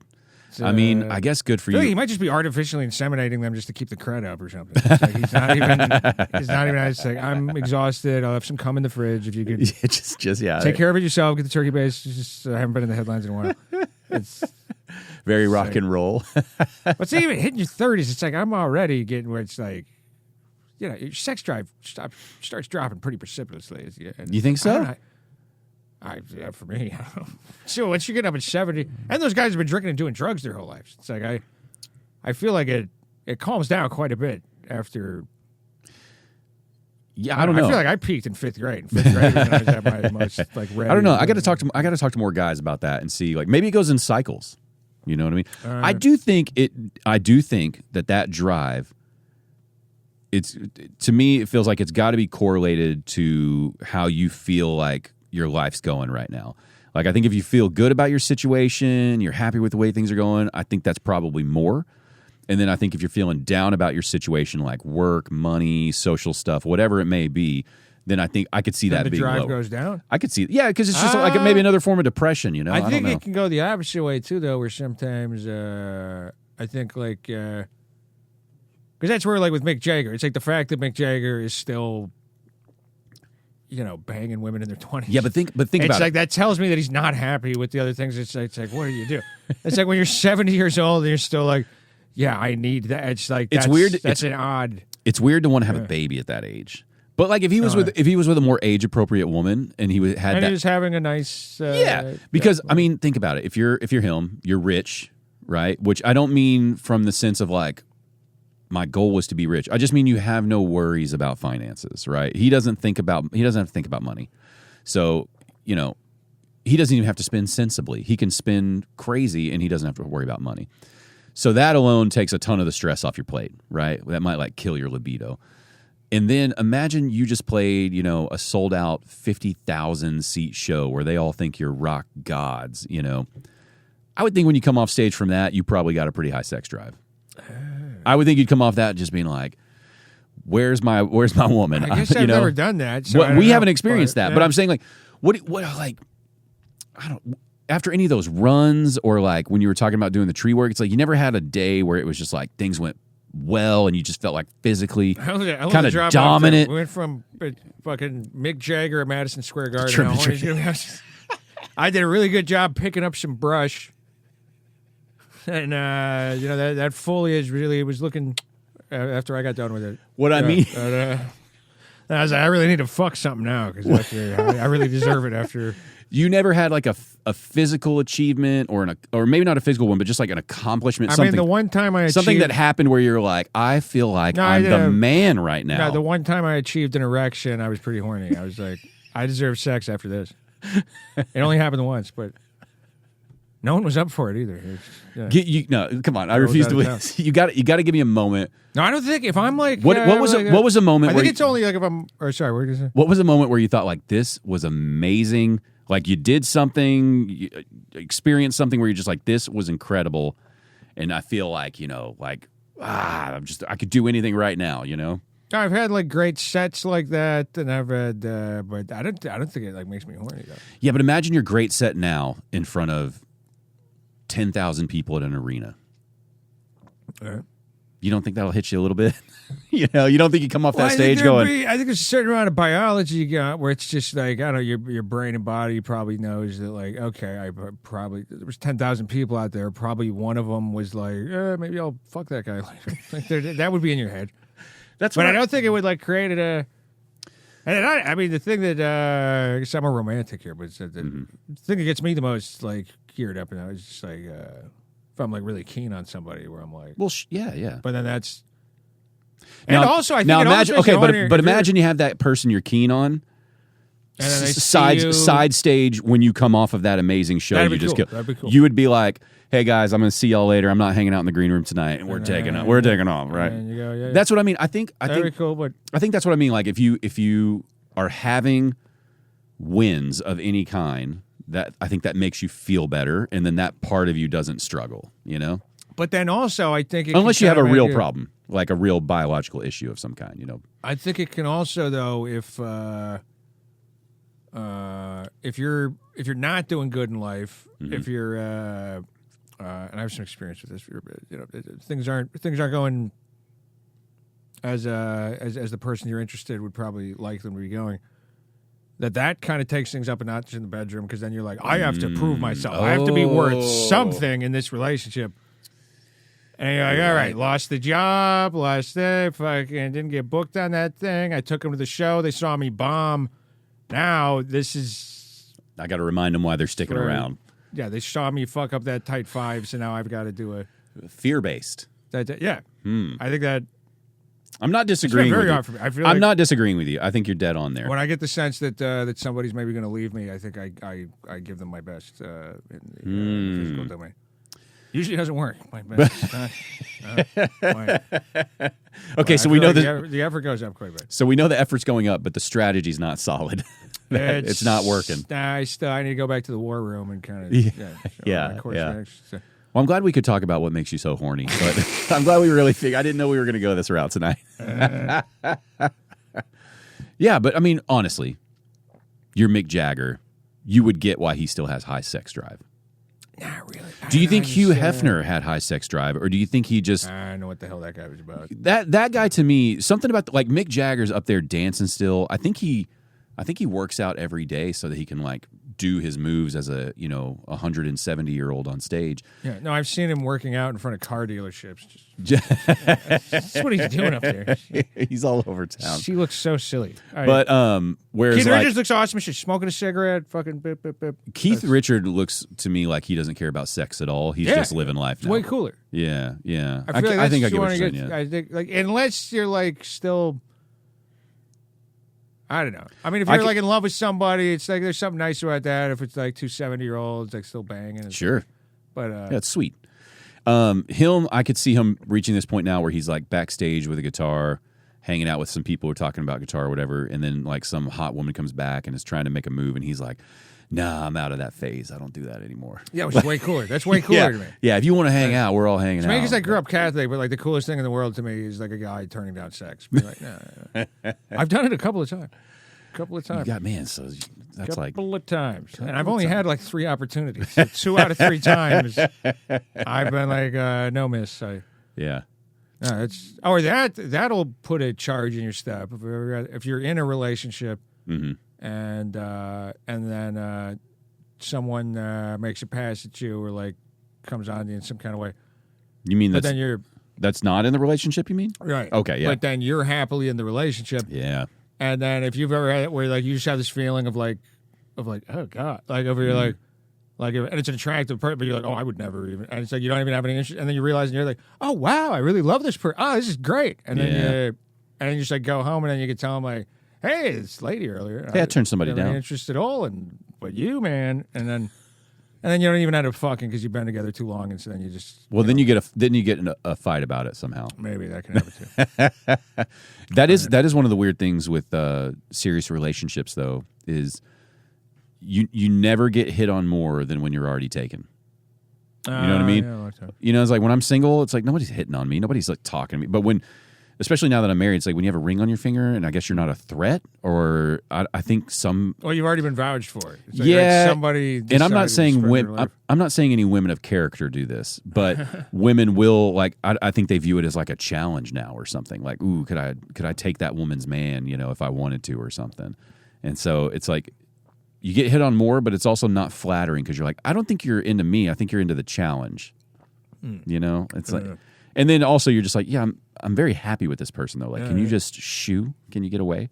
Yeah, but to me that's I don't know. Anytime you're reminded of your own, right? Because it's something for me. It's like I've always prided myself on like I don't cheat on people, never cheat on her. But then I'm also very aware of like, all right, I haven't had that many opportunities. It's like it's not that impressive a feat. Like it's. Well, who's it? Some comics got a great bit about that where they're talking about Tiger Woods, how everyone's like, how could he do that? How could he do that? There's 2 comics who have a great bit of. We're talking about like Nash. Norm Macdonald had an amazing bit about it, and then Ron White had similar bits but different kind of execution. Well, who are some of your favorites in the comedy game? Like locally or no, like people that you enjoy watching that are famous comics. I mean, Norm Macdonald's probably my all-time, just in terms of making me laugh the hardest. Did you like him when you were young? Yeah. I liked him from like the time I found out about it. I feel like I didn't get him until 10 years ago. I have an uncle who has a very similar sense of humor who, like when I first saw Norm, he reminded me a lot of an uncle of mine. It's like, it's that super dry and then willing to be the idiot. But it's like he'll just stay the idiot. It's like he's being hilarious, but then... And it's like he's saying something smart, but then like it's just like he sounds like a dumbass, and then he just sits in that. And it's, I think that's the coolest. I think a lot of it went over my head. I remember as a kid watching him on SNL, Weekend Update or whatever, being like, I don't really get it, I guess, But then it's like now that I've gotten older. Hey, Bruce Stallone. When you do that, or was it Bruce Stallone? You know what I'm talking about? No. You do the thing where it's just a non-joke where you would just be like. and they suspected that the murderer was, you guessed it, Oh. it was like a Sylvester Stallone's brother or something. Oh, They would just bring okay, him in, okay. and it was nothing. It was just like there's no reason for it, but he would just do that over and over again. Yeah, it's kind of His humor's landing with me now, and now I'm doing that thing where it's like, oh, that sucks. It's like I'm getting him after he's passed. That sucks, you know. But luckily, there's all these great clips of him where you can still go experience it. But no, like he was funnier. He was funnier like on The View than most people are like during the peak of their special. Like you plug him into anything, and he's never not hilarious. Like, well, it's just that boldness too of like he's going to do whatever he planned on doing. You know, he doesn't care what your plan is unless he likes you. You know, man, he's even in some animated stuff. Like he's in a Christmas movie. There's a Christmas movie called Klaus or Claus, however you want to pronounce it, but it's kind of it's really good. It's a movie like an adult could enjoy, but it's animated and it's kind of a different storytelling about how Santa Claus came about, but it's more of a serious thing where this postmaster goes to this town that they're always feuding and fighting, and somehow he kind of starts bringing them together, but he finds the guy who ends up being Santa Claus, who's just like a woodsman. It's not like a magical thing, you know. But anyway, Norm Macdonald plays like a boat ferry captain that's got all these parts in there, and same thing. He's got his dry wit going through the whole thing, and it's got his little injection of Norm. But you'll just watch all these shows, and it's like, there's Norm, and I didn't realize how big his body of work was. Yeah, but who are some of the other ones? Yeah. Well, I'd say Norm Macdonald and you mentioned Bill Burr earlier. Yeah, those are like the two comics that I basically stopped listening to after I was doing comedy for a while because I had enough people tell me that I reminded them of one or the other. Yeah. Bill Burr, I think, especially anytime I've shaved my head or buzzed my head, it's just like, Irish guy with a weird northern accent. Yeah. Who yells. Were you picking up their cadence though? Yeah, I think somewhat. Yeah. Yeah, it's and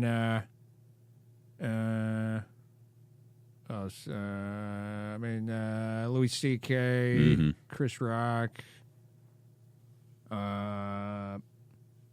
Actually, I still think Chris Rock does not get nearly the level of respect that he's owed. Like with the whole, this is old news now, but the whole Will Smith, Chris Rock thing. Yeah. When he slapped him.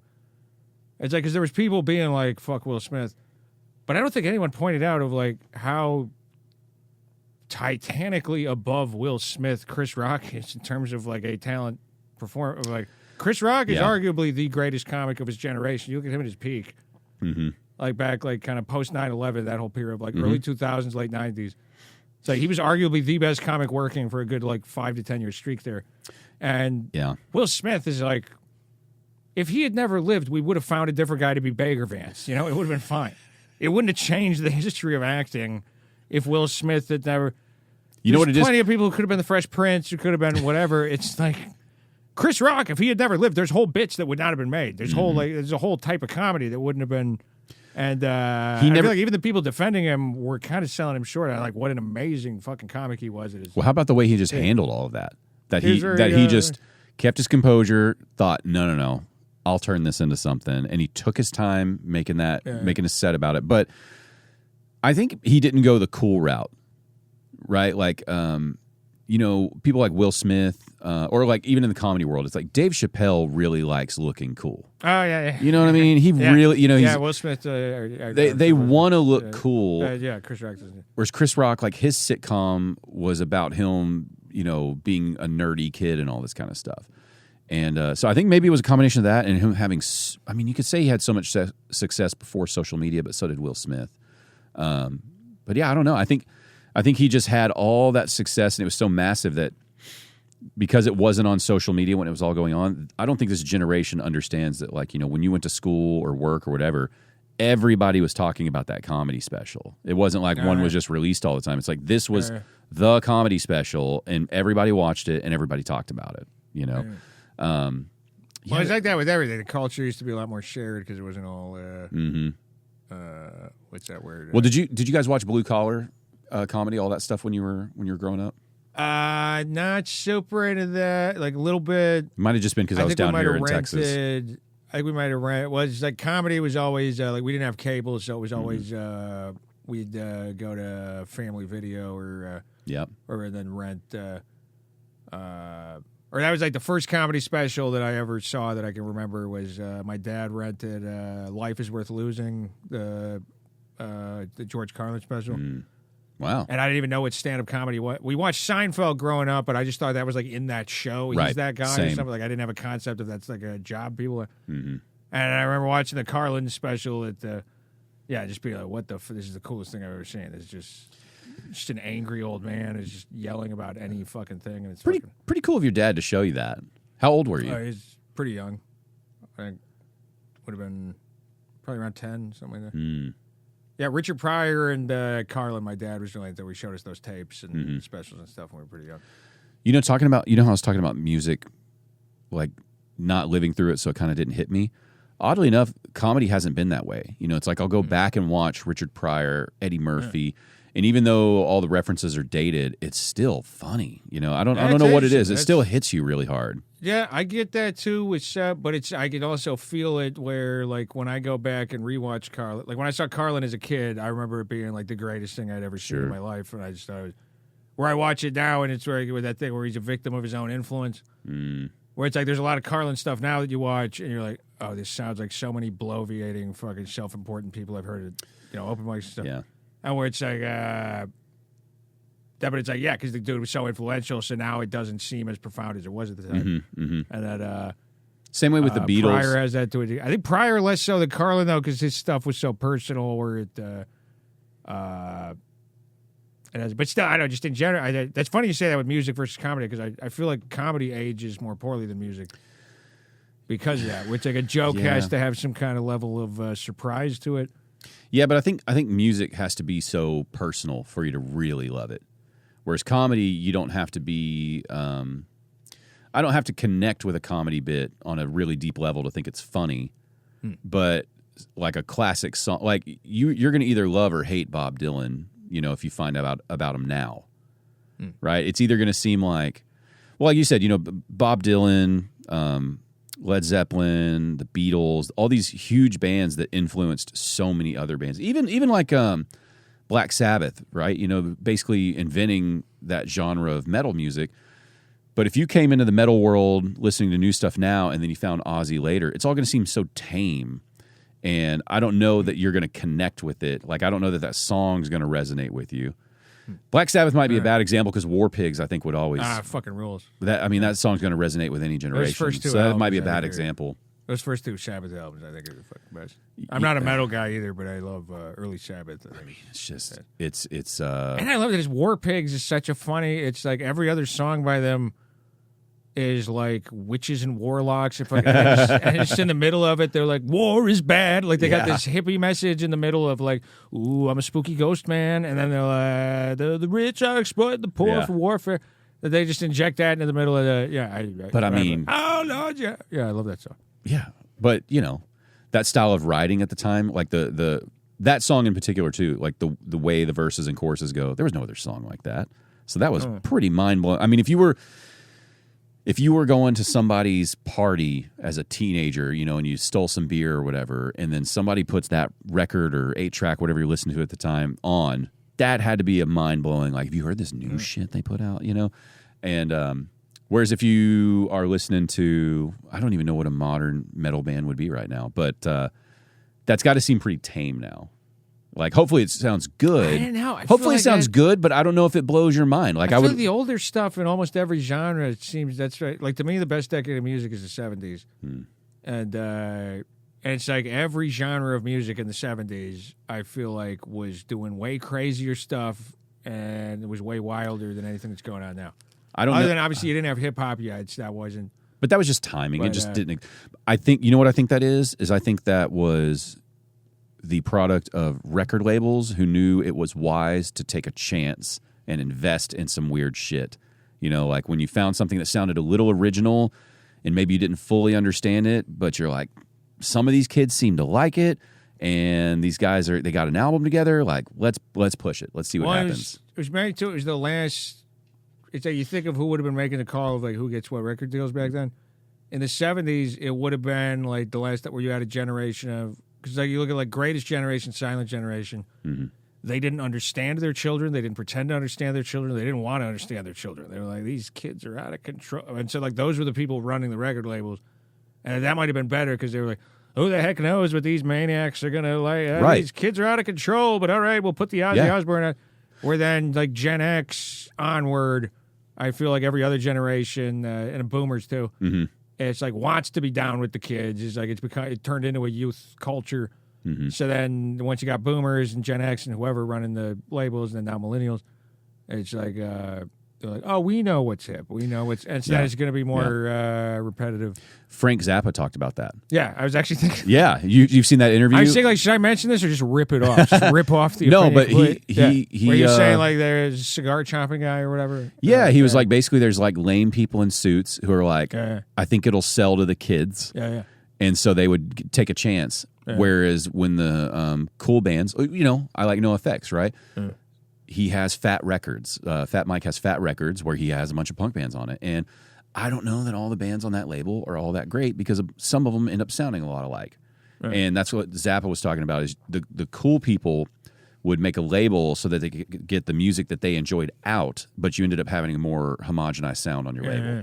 Whereas maybe you should just throw a fucking curveball in there, see what happens, be willing to lose a little money.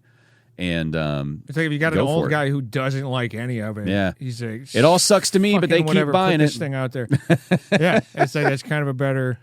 This is dialing back a bit, but I just thought of it's probably stupid, but I just because we were talking about Norm Macdonald and then you were talking about Bob Dylan. I just think because I feel like the cadence kind of works if you could do Norm Macdonald doing Bob Dylan. I could see that. Yeah. How does it feel? How does it feel? Be on your own. What are you, fucking Rolling Stone? He had to have done a Bob Dylan bit at some point. That had I think to he was crossed his into. mind. I think he was into him. Yeah, I was a fan of him. Yeah, I just well, that's the lineage I come from. You know, weird sounding guys. You do have a very unique those are my voice. heroes. Other people in your family have a unique voice like this? I mean, I sound the most fucked up. I don't know. It's not fucked up. What do you mean? Well, odd. It's not odd. Like, it's a different voice. Mark Norman has a different voice. Yeah. Do you think like he doesn't sound fucked up? It's just well, I have it more than like my mom has probably the most in my family, like kind of a touch of the Fargo kind of voice, where because we're from the kind of Midwest, but kind of near the upper Midwest. I don't know. We were right on the border of Wisconsin, Iowa, and Illinois. So my mom has a touch of like, well, Tom, you know, if you're not feeling good about that, you know, there's no reason that you shouldn't, you know, just have a beer and calm down.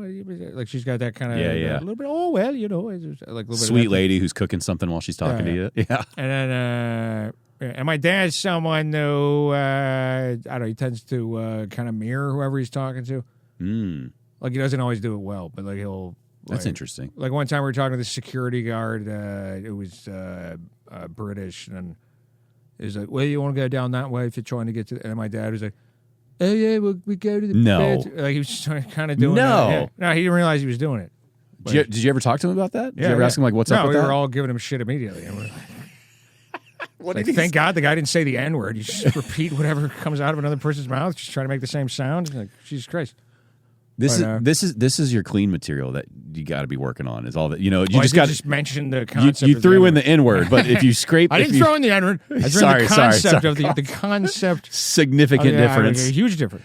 But yeah, no. If you cut it off, that one beat, you got something there for your clean set here that we were talking about. Because that is that's a very unique. Maybe that's what I've missed about your stuff that I haven't not missed, but I just haven't seen yet. That I would love to see is just more of that. Like I would love to learn more about you through your set. You know what I mean? Yeah. Because I feel like there's these layers there that you're not exploring on stage a whole lot yet. That would be really exciting. I don't even tend to. I don't know. Even on here, I started talking about the drugs and stuff. Where I don't tend to try to get personal like that. But it's like if I do, it's like in a way where it's like. Or like with family, it's like sometimes I'll talk about my dad on stage, but it's like I'm not really talking about my dad. I'm talking about similar to the end. I'm talking about the idea of my dad. Yeah. So it's like, when my dad said that, which like he didn't say that. It's just I'm invoking this notion. We all know what a dad is. We all have a dad. So it's like dad figure said this to me, but it's like that's not. But I feel it's like not actually reflective of the guy that my dad is. yeah, but I feel like I could listen to 5 minutes of you just telling me different stories where he was mirroring people's energy and accent. You know, It's right. It's 'cause that's usually a when weird. he's talking. You don't meet many people that do that. You know, that's a very unique, interesting situation. I think most people do it to a degree, but then he's not the worst. But he's like, I don't know. He just never has any ideas. Well, then sometimes it's I don't know if he fell asleep watching a Western or what. There was one time where my grandma had come over. It's when we were kids, and then like she had left, and my dad was talking to us the next day, and she was like, and it's like this is a guy who this is when we still lived in the Midwest, so it's like he'd never spent a day outside of the Illinois, Wisconsin, Iowa, tri-state area, and he was like, well, your grandma really felt good about your kids being there for. Where it's like he was just almost talking like a cowboy, right? Some kind of soft spoken, like Clint Eastwood before he like opens up, like part of the way through the it's like when he's still a closed off, traveling man. Your grandma really she cares about you kids. It's almost like Matthew McConaughey when he's doing those Cadillac ads or whatever. Yeah. All of a sudden, he's trying to size things up in one sentence. You know, and we were like, "Why the hell are you talking?" The clouds about that? always part after the storm. Yeah. And he's like, "What?" And then he like stopped doing it, but it was just something where he's like, "I don't know." He was half asleep, and I don't know where the fuck it came from. And I can usually tell, it's like, or even if he's talking to me, if it's just the two of us for a while, he'll start talking more. But even the way that I talk, I think is almost because we moved to Texas. And then I didn't want to sound like Texans. I heard the way Texans. No offense to your people. None taken. Yeah. It was like I heard how Texans sounded, and I was like, nah, I want to sound like where I come from. And I was like, I leaned into it more. And the way I speak now is just basically started as being like a teenager in Texas trying to do an impression of my own uncles. And so it's like me. I speak. This like, is making so much sense, and I'm glad you explained it. It's a millennial like. Midwest transplant to Texas's impression of a 40-year-old Midwestern man who bowls and it's like that's. This is making perfect sense now. I like it though. You do realize that that's a giant strength for you though, especially on stage, right? That it comes around that it's memorable. It's a huge weakness everywhere else. It's terrible in a job interview, terrible on a first date, horrible in the bedroom. What? Why do we keep going back to the same area here? I know. Because I know we're blasting out on those airwaves. Got 10,000 people hearing me right now. I'm about to fuck after I get out of this studio. I would think, first of all, so many people are just into so many different things. There's had to have been a time where that voice really did it for a lady. Yeah. Well, it's the advantage of if you're strange enough, like if a woman's into you, like if a woman's into me, then I know that, like, okay, she doesn't have a lot of other places to find this. It's like, if this is her type, so she's going to have to overlook a lot. I didn't mean it that way, Tom. No, I didn't mean it that way. No, I know you. The thing you're not... No, I'm telling you, this is a genuine response. I hear you. But I feel like a lot of your stuff, the perspective is off because, I don't know. Maybe because just like comics and artists are just all so hard on themselves. But like unique things end up being strengths and attractive things. Yeah. Well, it just cuts both ways. You're in control of that, though. It's like if Cindy Crawford had removed her beauty mark thing. You know what I mean? Like if she had instead, she's like, no, this differentiates me. I like this. And then it's all of a sudden that's an attractive thing. Yeah, I think if you're wearing it like it's not working for you, then that's the way it's going to come off. But it's people like unique things. Yeah. No, it's I don't have any complaints. It's okay, good. Sounded like you were complaining. No, I've had. I mean, yeah. In terms of, I don't know if we're back on the bedroom talk. Sorry, I just keep wanting to know more and more about your sex life. That's all. No, it hasn't. It hasn't been huge numbers, but it's been enough to make a Catholic boy feel guilty. There you go. And I feel grateful for. And then in comedy, it's just a huge advantage. It's I don't know. I've had comics give me shit about it, which like there's times where I don't have my set organized, whatever, and I'll get up there and literally just sometimes spend the better part of a minute, my first minute up there, just going, I'm these fucking pelicans though, and what? I'm not supposed to, like the mouth so, but you're not supposed to fuck the pelican. Like it's just, it's nothing. I'm not saying anything, but I could just, Yeah, I got you. And it's like that's, I'm doing it right now. Yeah, it's like, When was the okay? First of all, I'm happy with that. how does your writing process go? You know, when like you're going to go to an open mic here in a week or something. What's your writing process like when you approach this stuff? So it tends to be, I can just pull it over. It tends to be like I'll be walking around, I'll think of something, and then I'll just make a note of it. So I'll read you a recent one. Let me see what we got. Sure. And then usually I flesh it out on stage. So let's see.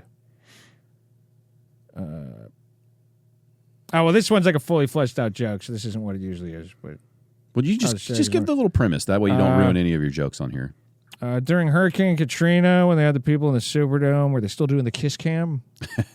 Okay, I got you. So that's kind of fully fleshed out. But usually it's something like this, where it'll just be vultures. Vegetables taste like shit. Let's just eat the dead ones. So it's like there's not much there. Yeah, But it's basically, I was thinking vultures are just lazy, and they're like. So do you like to work that out on stage at the open mic? You don't like to sit down. This one just says. Let me see. Like, do you like to work through it more fleshed out than these are. off stage or just This on one stage? just says bird shit on head. So it's like, and then on stage, it's like I know what the seed of that is, and then I get on stage and then figure out where the punchlines are and stuff. Yeah, I have a hard time writing it by myself and knowing what's funny. So then from on stage, like how many times are you trying that before you decide if you like it and you're going to keep it or not?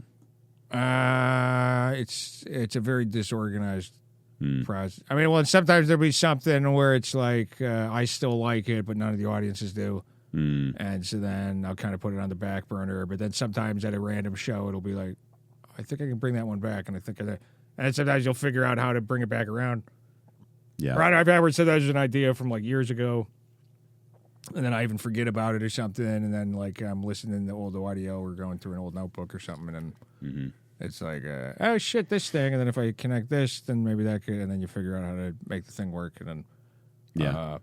Do you like the idea of stringing together a bunch of your bits into one kind of complete thought, or do you like the idea of a lot of separate things? Mine tends to be a lot of separate things. Yeah. I think it's better what you did the first one. I think that's a better way to do it. I don't know if it's better. I think it just, unless you're doing them like one-liners. Well, I like Anthony Jeselnik. He doesn't have a overarching theme. He just has funny shit. Right. Well, he's doing one-liners though, where it's that's, I don't know if there's some kind of coherence to it. Because I think it's just the shock value of it that's the coherence. Because he always has a twist that you don't see coming. But outside of that, I don't ever think there's like a theme of it, or But because it's like, I don't know, most of my segues are really just like I'll be talking about animals, and then I'll get done with whatever I'm saying about animals, and then I'll just be like, you guys know about computers? Well, okay. And then I go into computers. And literally, that's every segue I have is just, you guys know about this? You know about that? I bring that up to ask a couple questions. One, like what is the longest set you've done that, are you doing 10, 20, 30 minutes, an hour? Like, what's the longest chunk? I've done over an hour before. So it's like twice. So when you do over an hour and you have that kind of style, do you just go through your phone notes of like, I'm going to hit this, this, this, this? Or do you just start off and then you just go through it and try to wing it piece to piece? Yeah, basically the second one and kind of jump around, and then hopefully someone will yell something at me at some point, and then that'll buy me some time, and then it's I don't know. A lot of times I get that where like someone in the audience will say something that will then remind me of a different thing, and then I can go into that. And, But I'm very disorganized with it, though. I have a hard time stacking the bits together and making it into that thing of like a tight 10, a tight 15, a tight. Do you like being that way, or do you want to tighten them up? I'd like to be more organized. I'd like to be, but my brain just, I have a hard time keeping more than like the immediate thought in my head. I hear you. It's like when I get on stage, it's usually like I know the first like 4 bits I want to say. And then once I'm like halfway through the second one, and I'll probably like forget the other two, and then it's just off to like, and then I just end up going wherever and then I don't know. Or like, well, when you get off your set list and you start going, are you thinking, "Fuck, I got off my path here again," or are you enjoying it? You're like, "No, I like this. This is what I do." I mean, when I'm on stage, I usually feel fine about it. But then afterwards, I'll be pissed off. And I'm like, oh, fuck, I didn't do that thing I wanted to do. And then I did this.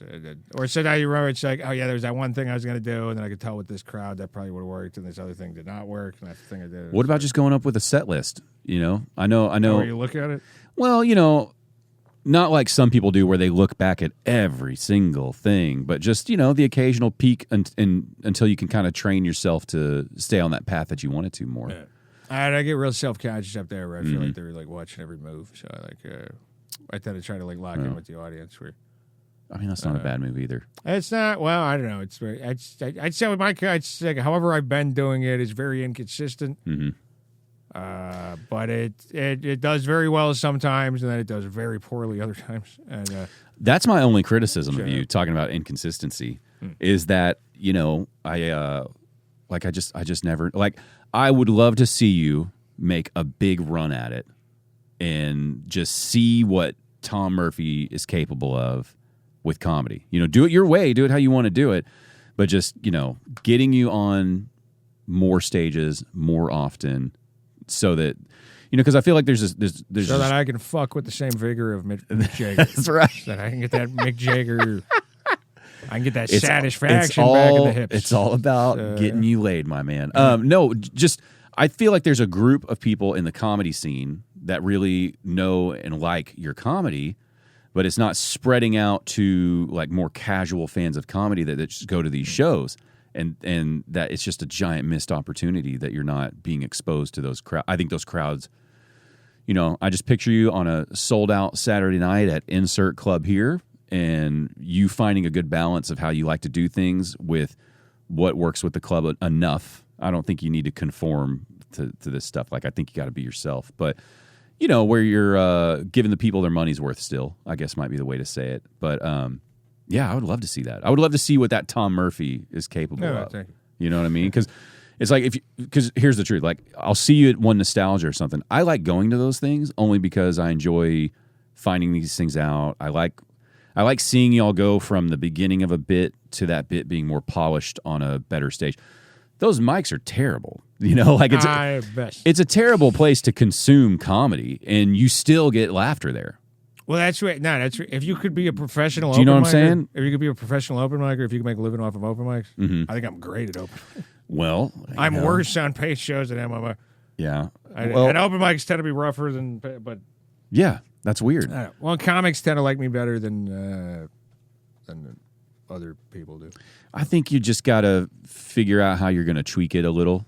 And I don't think it's much, you know, because it's funny. Well, thank you. It's funny. I honestly, after talking to you today, I think if you're on a paid show, you're probably just getting in your head more about it. It's probably not that it's not funny.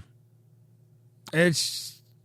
yeah, I don't know. I'm just very inconsistent. I don't know. Sometimes it's very good, sometimes it's very bad. And I don't know. Or even what happened that day. Sometimes bad days I have better sets. Like sometimes I'll if something bad just happened, then that gives me something to talk about. Then I'll get up there and I'll just be like, I want to die. And then I'll be like, he really does want to die. He's just like the rest. But you were talking about being 7 years in. I don't think a lot of comics really even hit their stride until 10.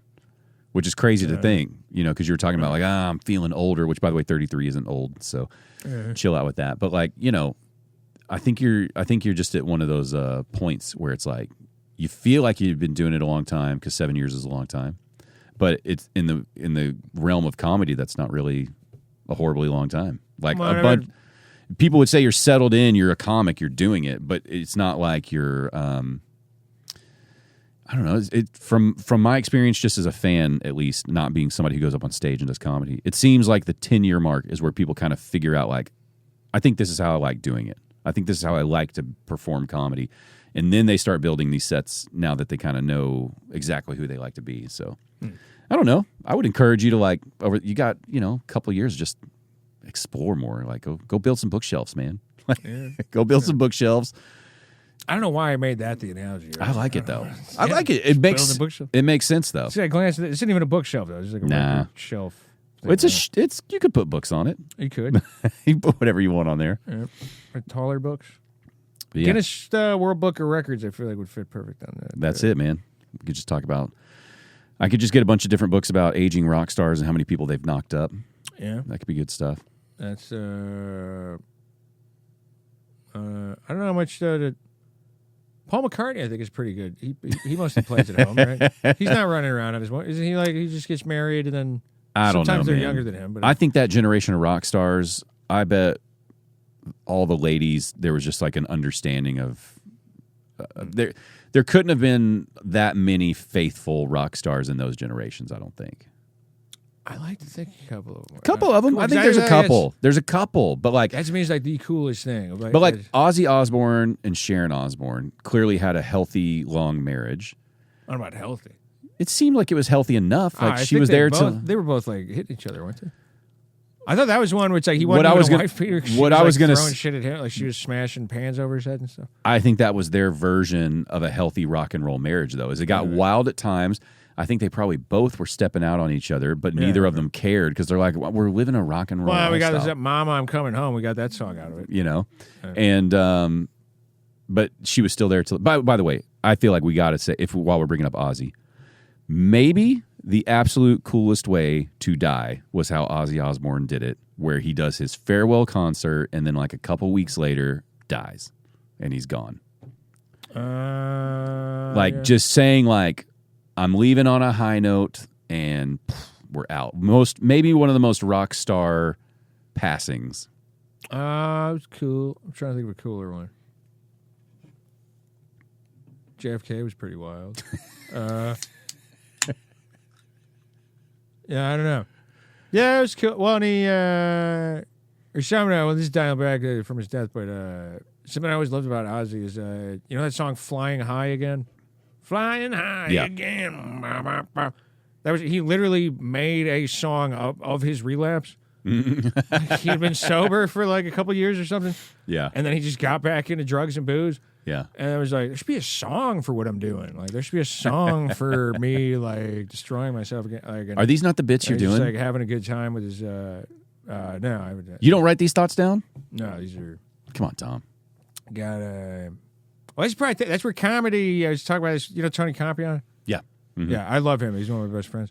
We were talking about it that it almost feels like once you start doing comedy, it makes you less funny because every time you have a funny thought, you start like trying to trap it. Like it's like it's like if you see a butterfly in the wild, and you're like, oh wow, it's a pretty butter. But then if you become a butterfly collector, and then you're trying to catch butterflies.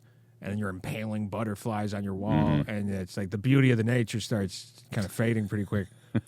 And I feel that way with comedy, where it's like you have a funny thought or something, and then you're like, oh, I need to isolate this, and I need to hone it and purify it. It's so you want to keep some of it just for conversation? Well, because it's almost the opposite of because I feel like the funniest people growing up were like. See, most of the funniest people I've known, it's like that's usually what makes a person funny is that like.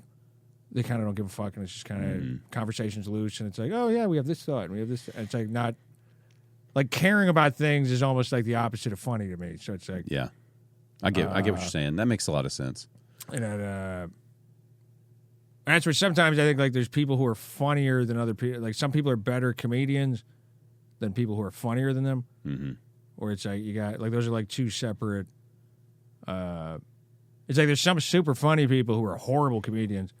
And there's some great comedians who, like, if you talk to them in regular life, are like not necessarily that funny, but they figured out a frame. I don't know. I know what you mean. I got a buddy like that. If you're just hanging out at his house or something, if he's drinking, doing a barbecue or whatever, funniest guy in the room. Yeah. You know, he's holding court. Everything he's saying is absolutely hilarious. But you know, if you put him on that stage, he'd flounder. Right. You know, that's kind of a cooler thing to be, though. I feel like. Yeah, I mean, he's life of the party. But he is one of those guys where when we're at a comedy show, you know, he thinks he can, like, I could get up there. I could do that. Yeah. And it's like, maybe, but probably not. You know, it's just a different skill, you know. Whereas to your point, too, like a lot of these comics, they're not going to be the life of the party when they're hanging out at this event. You know, they become more reclusive and just hang out, and they've got their little small clique that they're chatting with. But yeah, I get that. Well, it's just a mix. I don't know. You get every kind, but Sure. or even my own family. Like I had two uncles who were like both like two of the funniest people I've ever met. But then they're like opposite types of funny, where one of them is just bombastic, saying just crazy shit, like in the center of the room, just like yelling and just telling stories and all that. And then the other one basically only communicates out the side of his mouth. Oh, yeah. And it's just he'll be talking shit about the other guy while he's up there saying the funny stuff and be like, you never fucking remember. And it's just like I think it might be an Irish thing. It's like that Dick Cheney mouth thing, talking out the side. And he'll be doing it, but he'll be saying the funniest thing in the room. But then to everyone else in the room, it's just like, oh yeah, he's pretty quiet. But it's like, but he's fucking hilarious. So you like the latter more, don't you? They're both great. I love crazy fucking bombast. And I don't know. I'm kind of both people depending on the night, or I try to be. I don't think I'm as funny as either of those guys, but yeah, I don't know. But it's not a funny, or even being fun. Sometimes the funniest thing, it's like if you were a stand-up comedian and you really believed in funny and you really loved funny, it's like you would just be going on stage and like trying to alienate everyone for the benefit of like the three people you're buddies with. You know, Yeah. like that's Yeah. the funny thing to do. Right. The funny thing is to get up there and, you know, or we had this idea once at Hyenas, back when the Hyenas open mic was going on, the Wednesday one, the Dallas Hyenas. And I won't name any names, but it was me and several comedians had this idea, and we were all too cowardly to do it. But and I want to say before I explain the idea, it was a diverse range of comedians racially who kept up this idea together. But basically, we wanted to just go up at the mic and just have 10 comics and like look at the list and make sure we had everyone for like a 10 comic block committed that we're all going to do this. And just have every single person go up there and do Kramer's set from the Laugh Factory, word for word. And we had all the colors of the rainbow. We were gonna have every race going up there. Oh my God! You better be careful with all of that. These words, and just have everybody, and then just keep having them pull us off. And if we had like enough people, like a Spartacus thing, that like they can't ban us from that. Like, well, can't ban everybody. I think they would have banned a lot of you. It might have just blown. It might have just wound up where it's like that might have been why a lot of the black comics were in it. It was they were like, oh, cool. So we're just gonna get all the white comics banned. Yeah, exactly. Yeah, they're like, I don't think you've thought this through how it's gonna go for you and how it's gonna go for me. I'll do it. Yeah, of course I'll do this. Sounds great.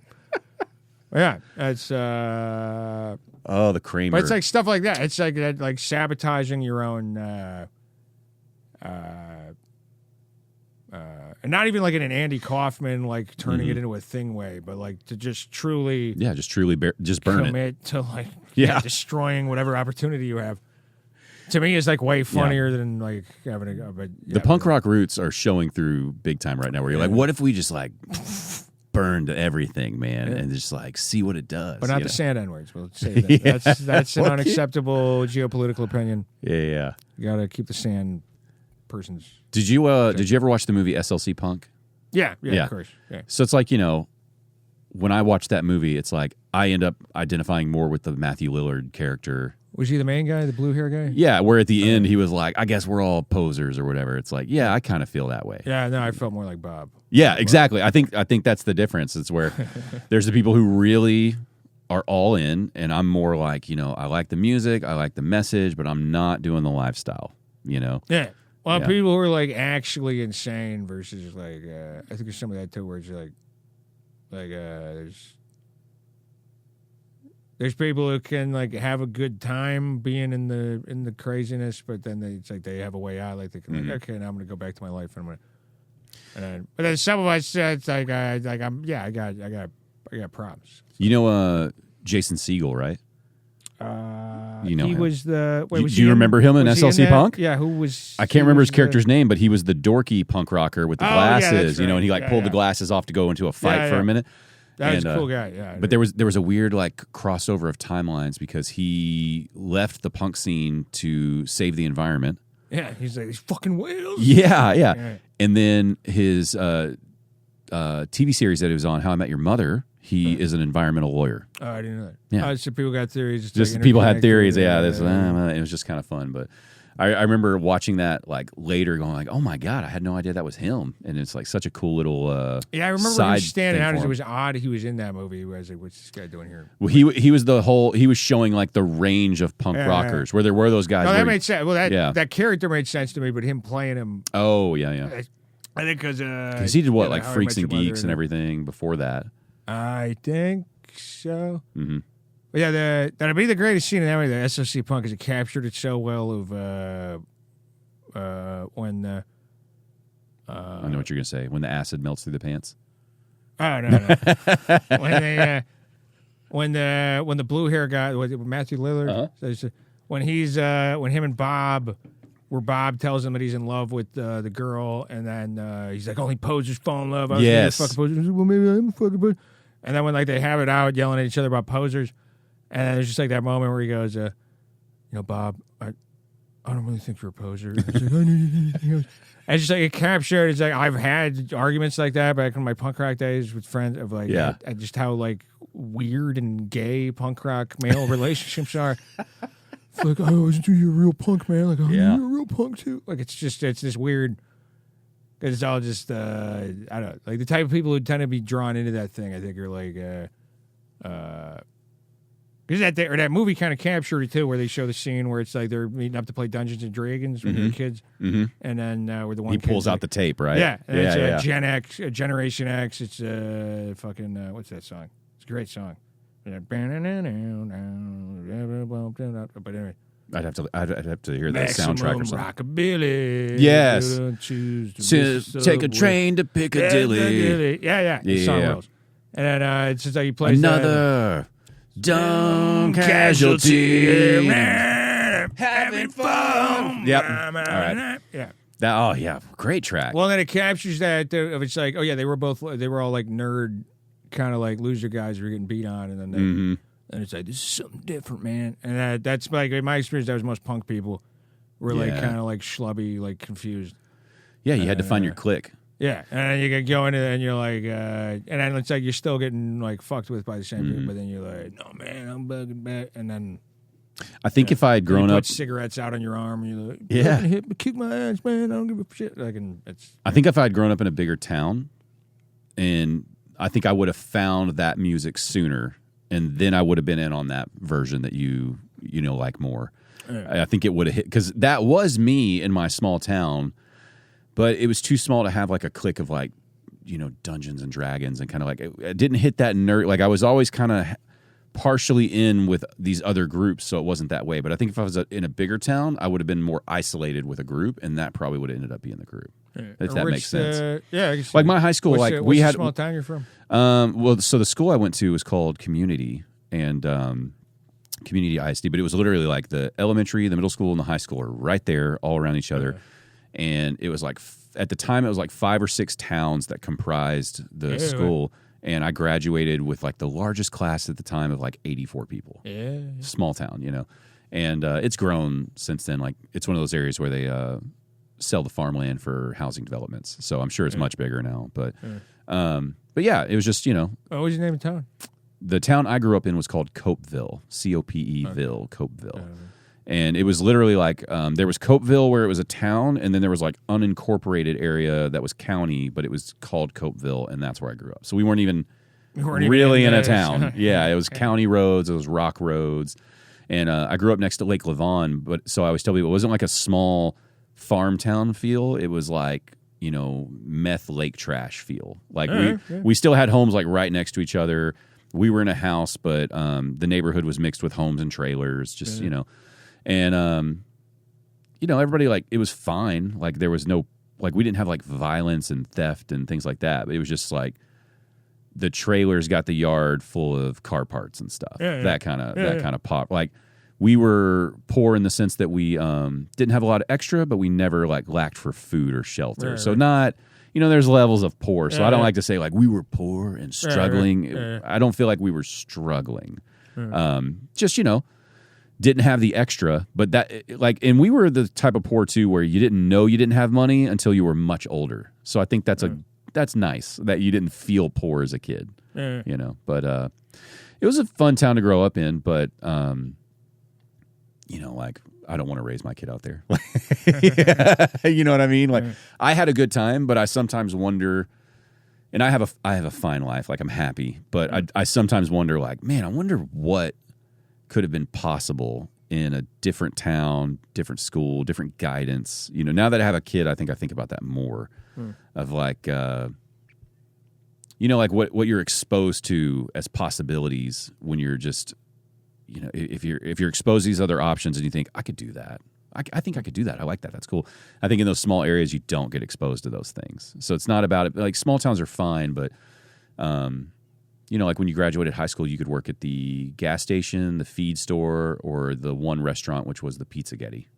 It's like, do you want to work at those places or you want to get out of this town? Wait, you said you're in Lake Levon? Lake Levon, yeah. I'm thinking of a specific Pizza Getty. I think I might. There's only one out there. Yeah, I think I might know. You know Pizza Getty in that area? I think so. I mean, it's not a chain or anything. Yeah. Wow. No, I think I do. It's off. It's not off of 78. Highway 78. It's off of 78. Off of Highway 78. I just drove past. It's when you cross from Nevada into Copeville in that area. It's literally you go over the lake and then it's right on the left hand side if you're driving north on 78. Yeah. There you All go. right. Yeah. That was my first ever job when I was a teenager. was there. I've never had the pizza there. I've delivered from there. Yeah, the original place burned down, and that's the newer place. But yeah, it was a great high school job. Okay, I know kind of where you grew up then. That's, yeah. So it's changed. I'm sure it's changed a lot, but that little section of Copeville. Yeah. So if you go past Pizza Getty, I'm trying to think of the layout. I haven't been out there in years, but if you go past Pizza Getty, you take the road to the right that goes into actual Copeville, and the road on the left is the road that goes to Pebble Beach Park, and it's like Pebble Beach Road or something. That little strip is where I grew up down in the, you go all the way down that road, and then you go down a rock road to a dead end, and we literally grew up like the lake's there, and there's a creek, and we're at this dead end road. And it was fine. It's just, I need to talk to my dad sometime. I don't know why he ever decided to move out there, because he grew up in Garland, and my mom grew up in Dallas. And for some reason, they moved out there. So I don't know if he just wanted to live by a lake and go fishing or what. But wait, was he into fishing? Yeah, like I think he barely made it out of high school because he was going fishing. Say no, it's like no, he just aspired to do that. Yeah, so it'd be cool to go fishing. Maybe if I live near. If I live near a lake, I'll be one. Maybe that will make me start fishing. No, talking to his mom, my grandma. I think he like barely made it out of high school because he was skipping all the time to go fishing, and they were like, "If you just show up," I think it was one of those situations. But I was just picturing like a specific variety of bad boy where it's like, usually it's like it's like he doesn't have all the screws and piercings in his face like the usual kid skipping class. It's like no, he's got him in the tackle box, and then he's just like I'm gonna catch that trout, man. I don't give a fuck about algebra. I don't think he would have said I don't give a fuck. I think he just wouldn't have even been bothered. Like he had like longer hair, but not long for like the 70s or whenever he graduated high school, late 60s, I guess. And he told me a story one time of like he was so proud that he used to be able to ride his motorcycle from here to, I think, Waco or something, and he could pop off his helmet and light a cigarette without having to pull over. That's pretty cool. Pretty cool in that sense, but never cool in the sense of like, fuck this, fuck that. But just always like, I just felt like, easy going. Going fishing, man. Yeah. School's there, whatever. Like not a confrontational guy in that sense, and he's definitely the guy who would tell us like the importance of school, even though he like didn't care about it, He's in schools of fish. Yeah, there you go. Gotta get these guppies. Yeah, he's a cool guy though. Like that sounds cool. Motorcycle riding, fishing, I tend to find people who are into fishing. I tend to find her very. Like if you're a person who's like content to sit for a while with a stick and just kind of stare at water, dude, he's happy. You're probably a pretty cool. Like most, they tend to be easygoing. They tend to be. I can't think of a person off the top of my head. I'm sure they're out there, but I can't think of a person off the top of my head that I know a lot of people who fish. I can't think of anyone who fishes who's a dick. Yeah, they're just out there. They're out there fishing, and they're just like fuck. Like you don't catch a lot of that. By the fuck. You don't get a lot of that. Goddamn quivering here with this fucking state. Yeah, it's not. There's not a lot of intensity. They tend to be. Yeah. What's your biggest? Which is weird because it's ultimately you don't think about it with fishing because I guess fish are more. I don't know. They're less relatable to us than like deer are. But it's like most of the people I know who are into fishing are like the least seem like they want to murder something. Yeah. People I know, but that is what the objective is. You're looking at you want to fucking string this thing up, fucking hack its head off. That's what they're going for. See, I think that's actually the ones who eat the fish. I think are more humane. Like you got them out, you killed them, you ended it.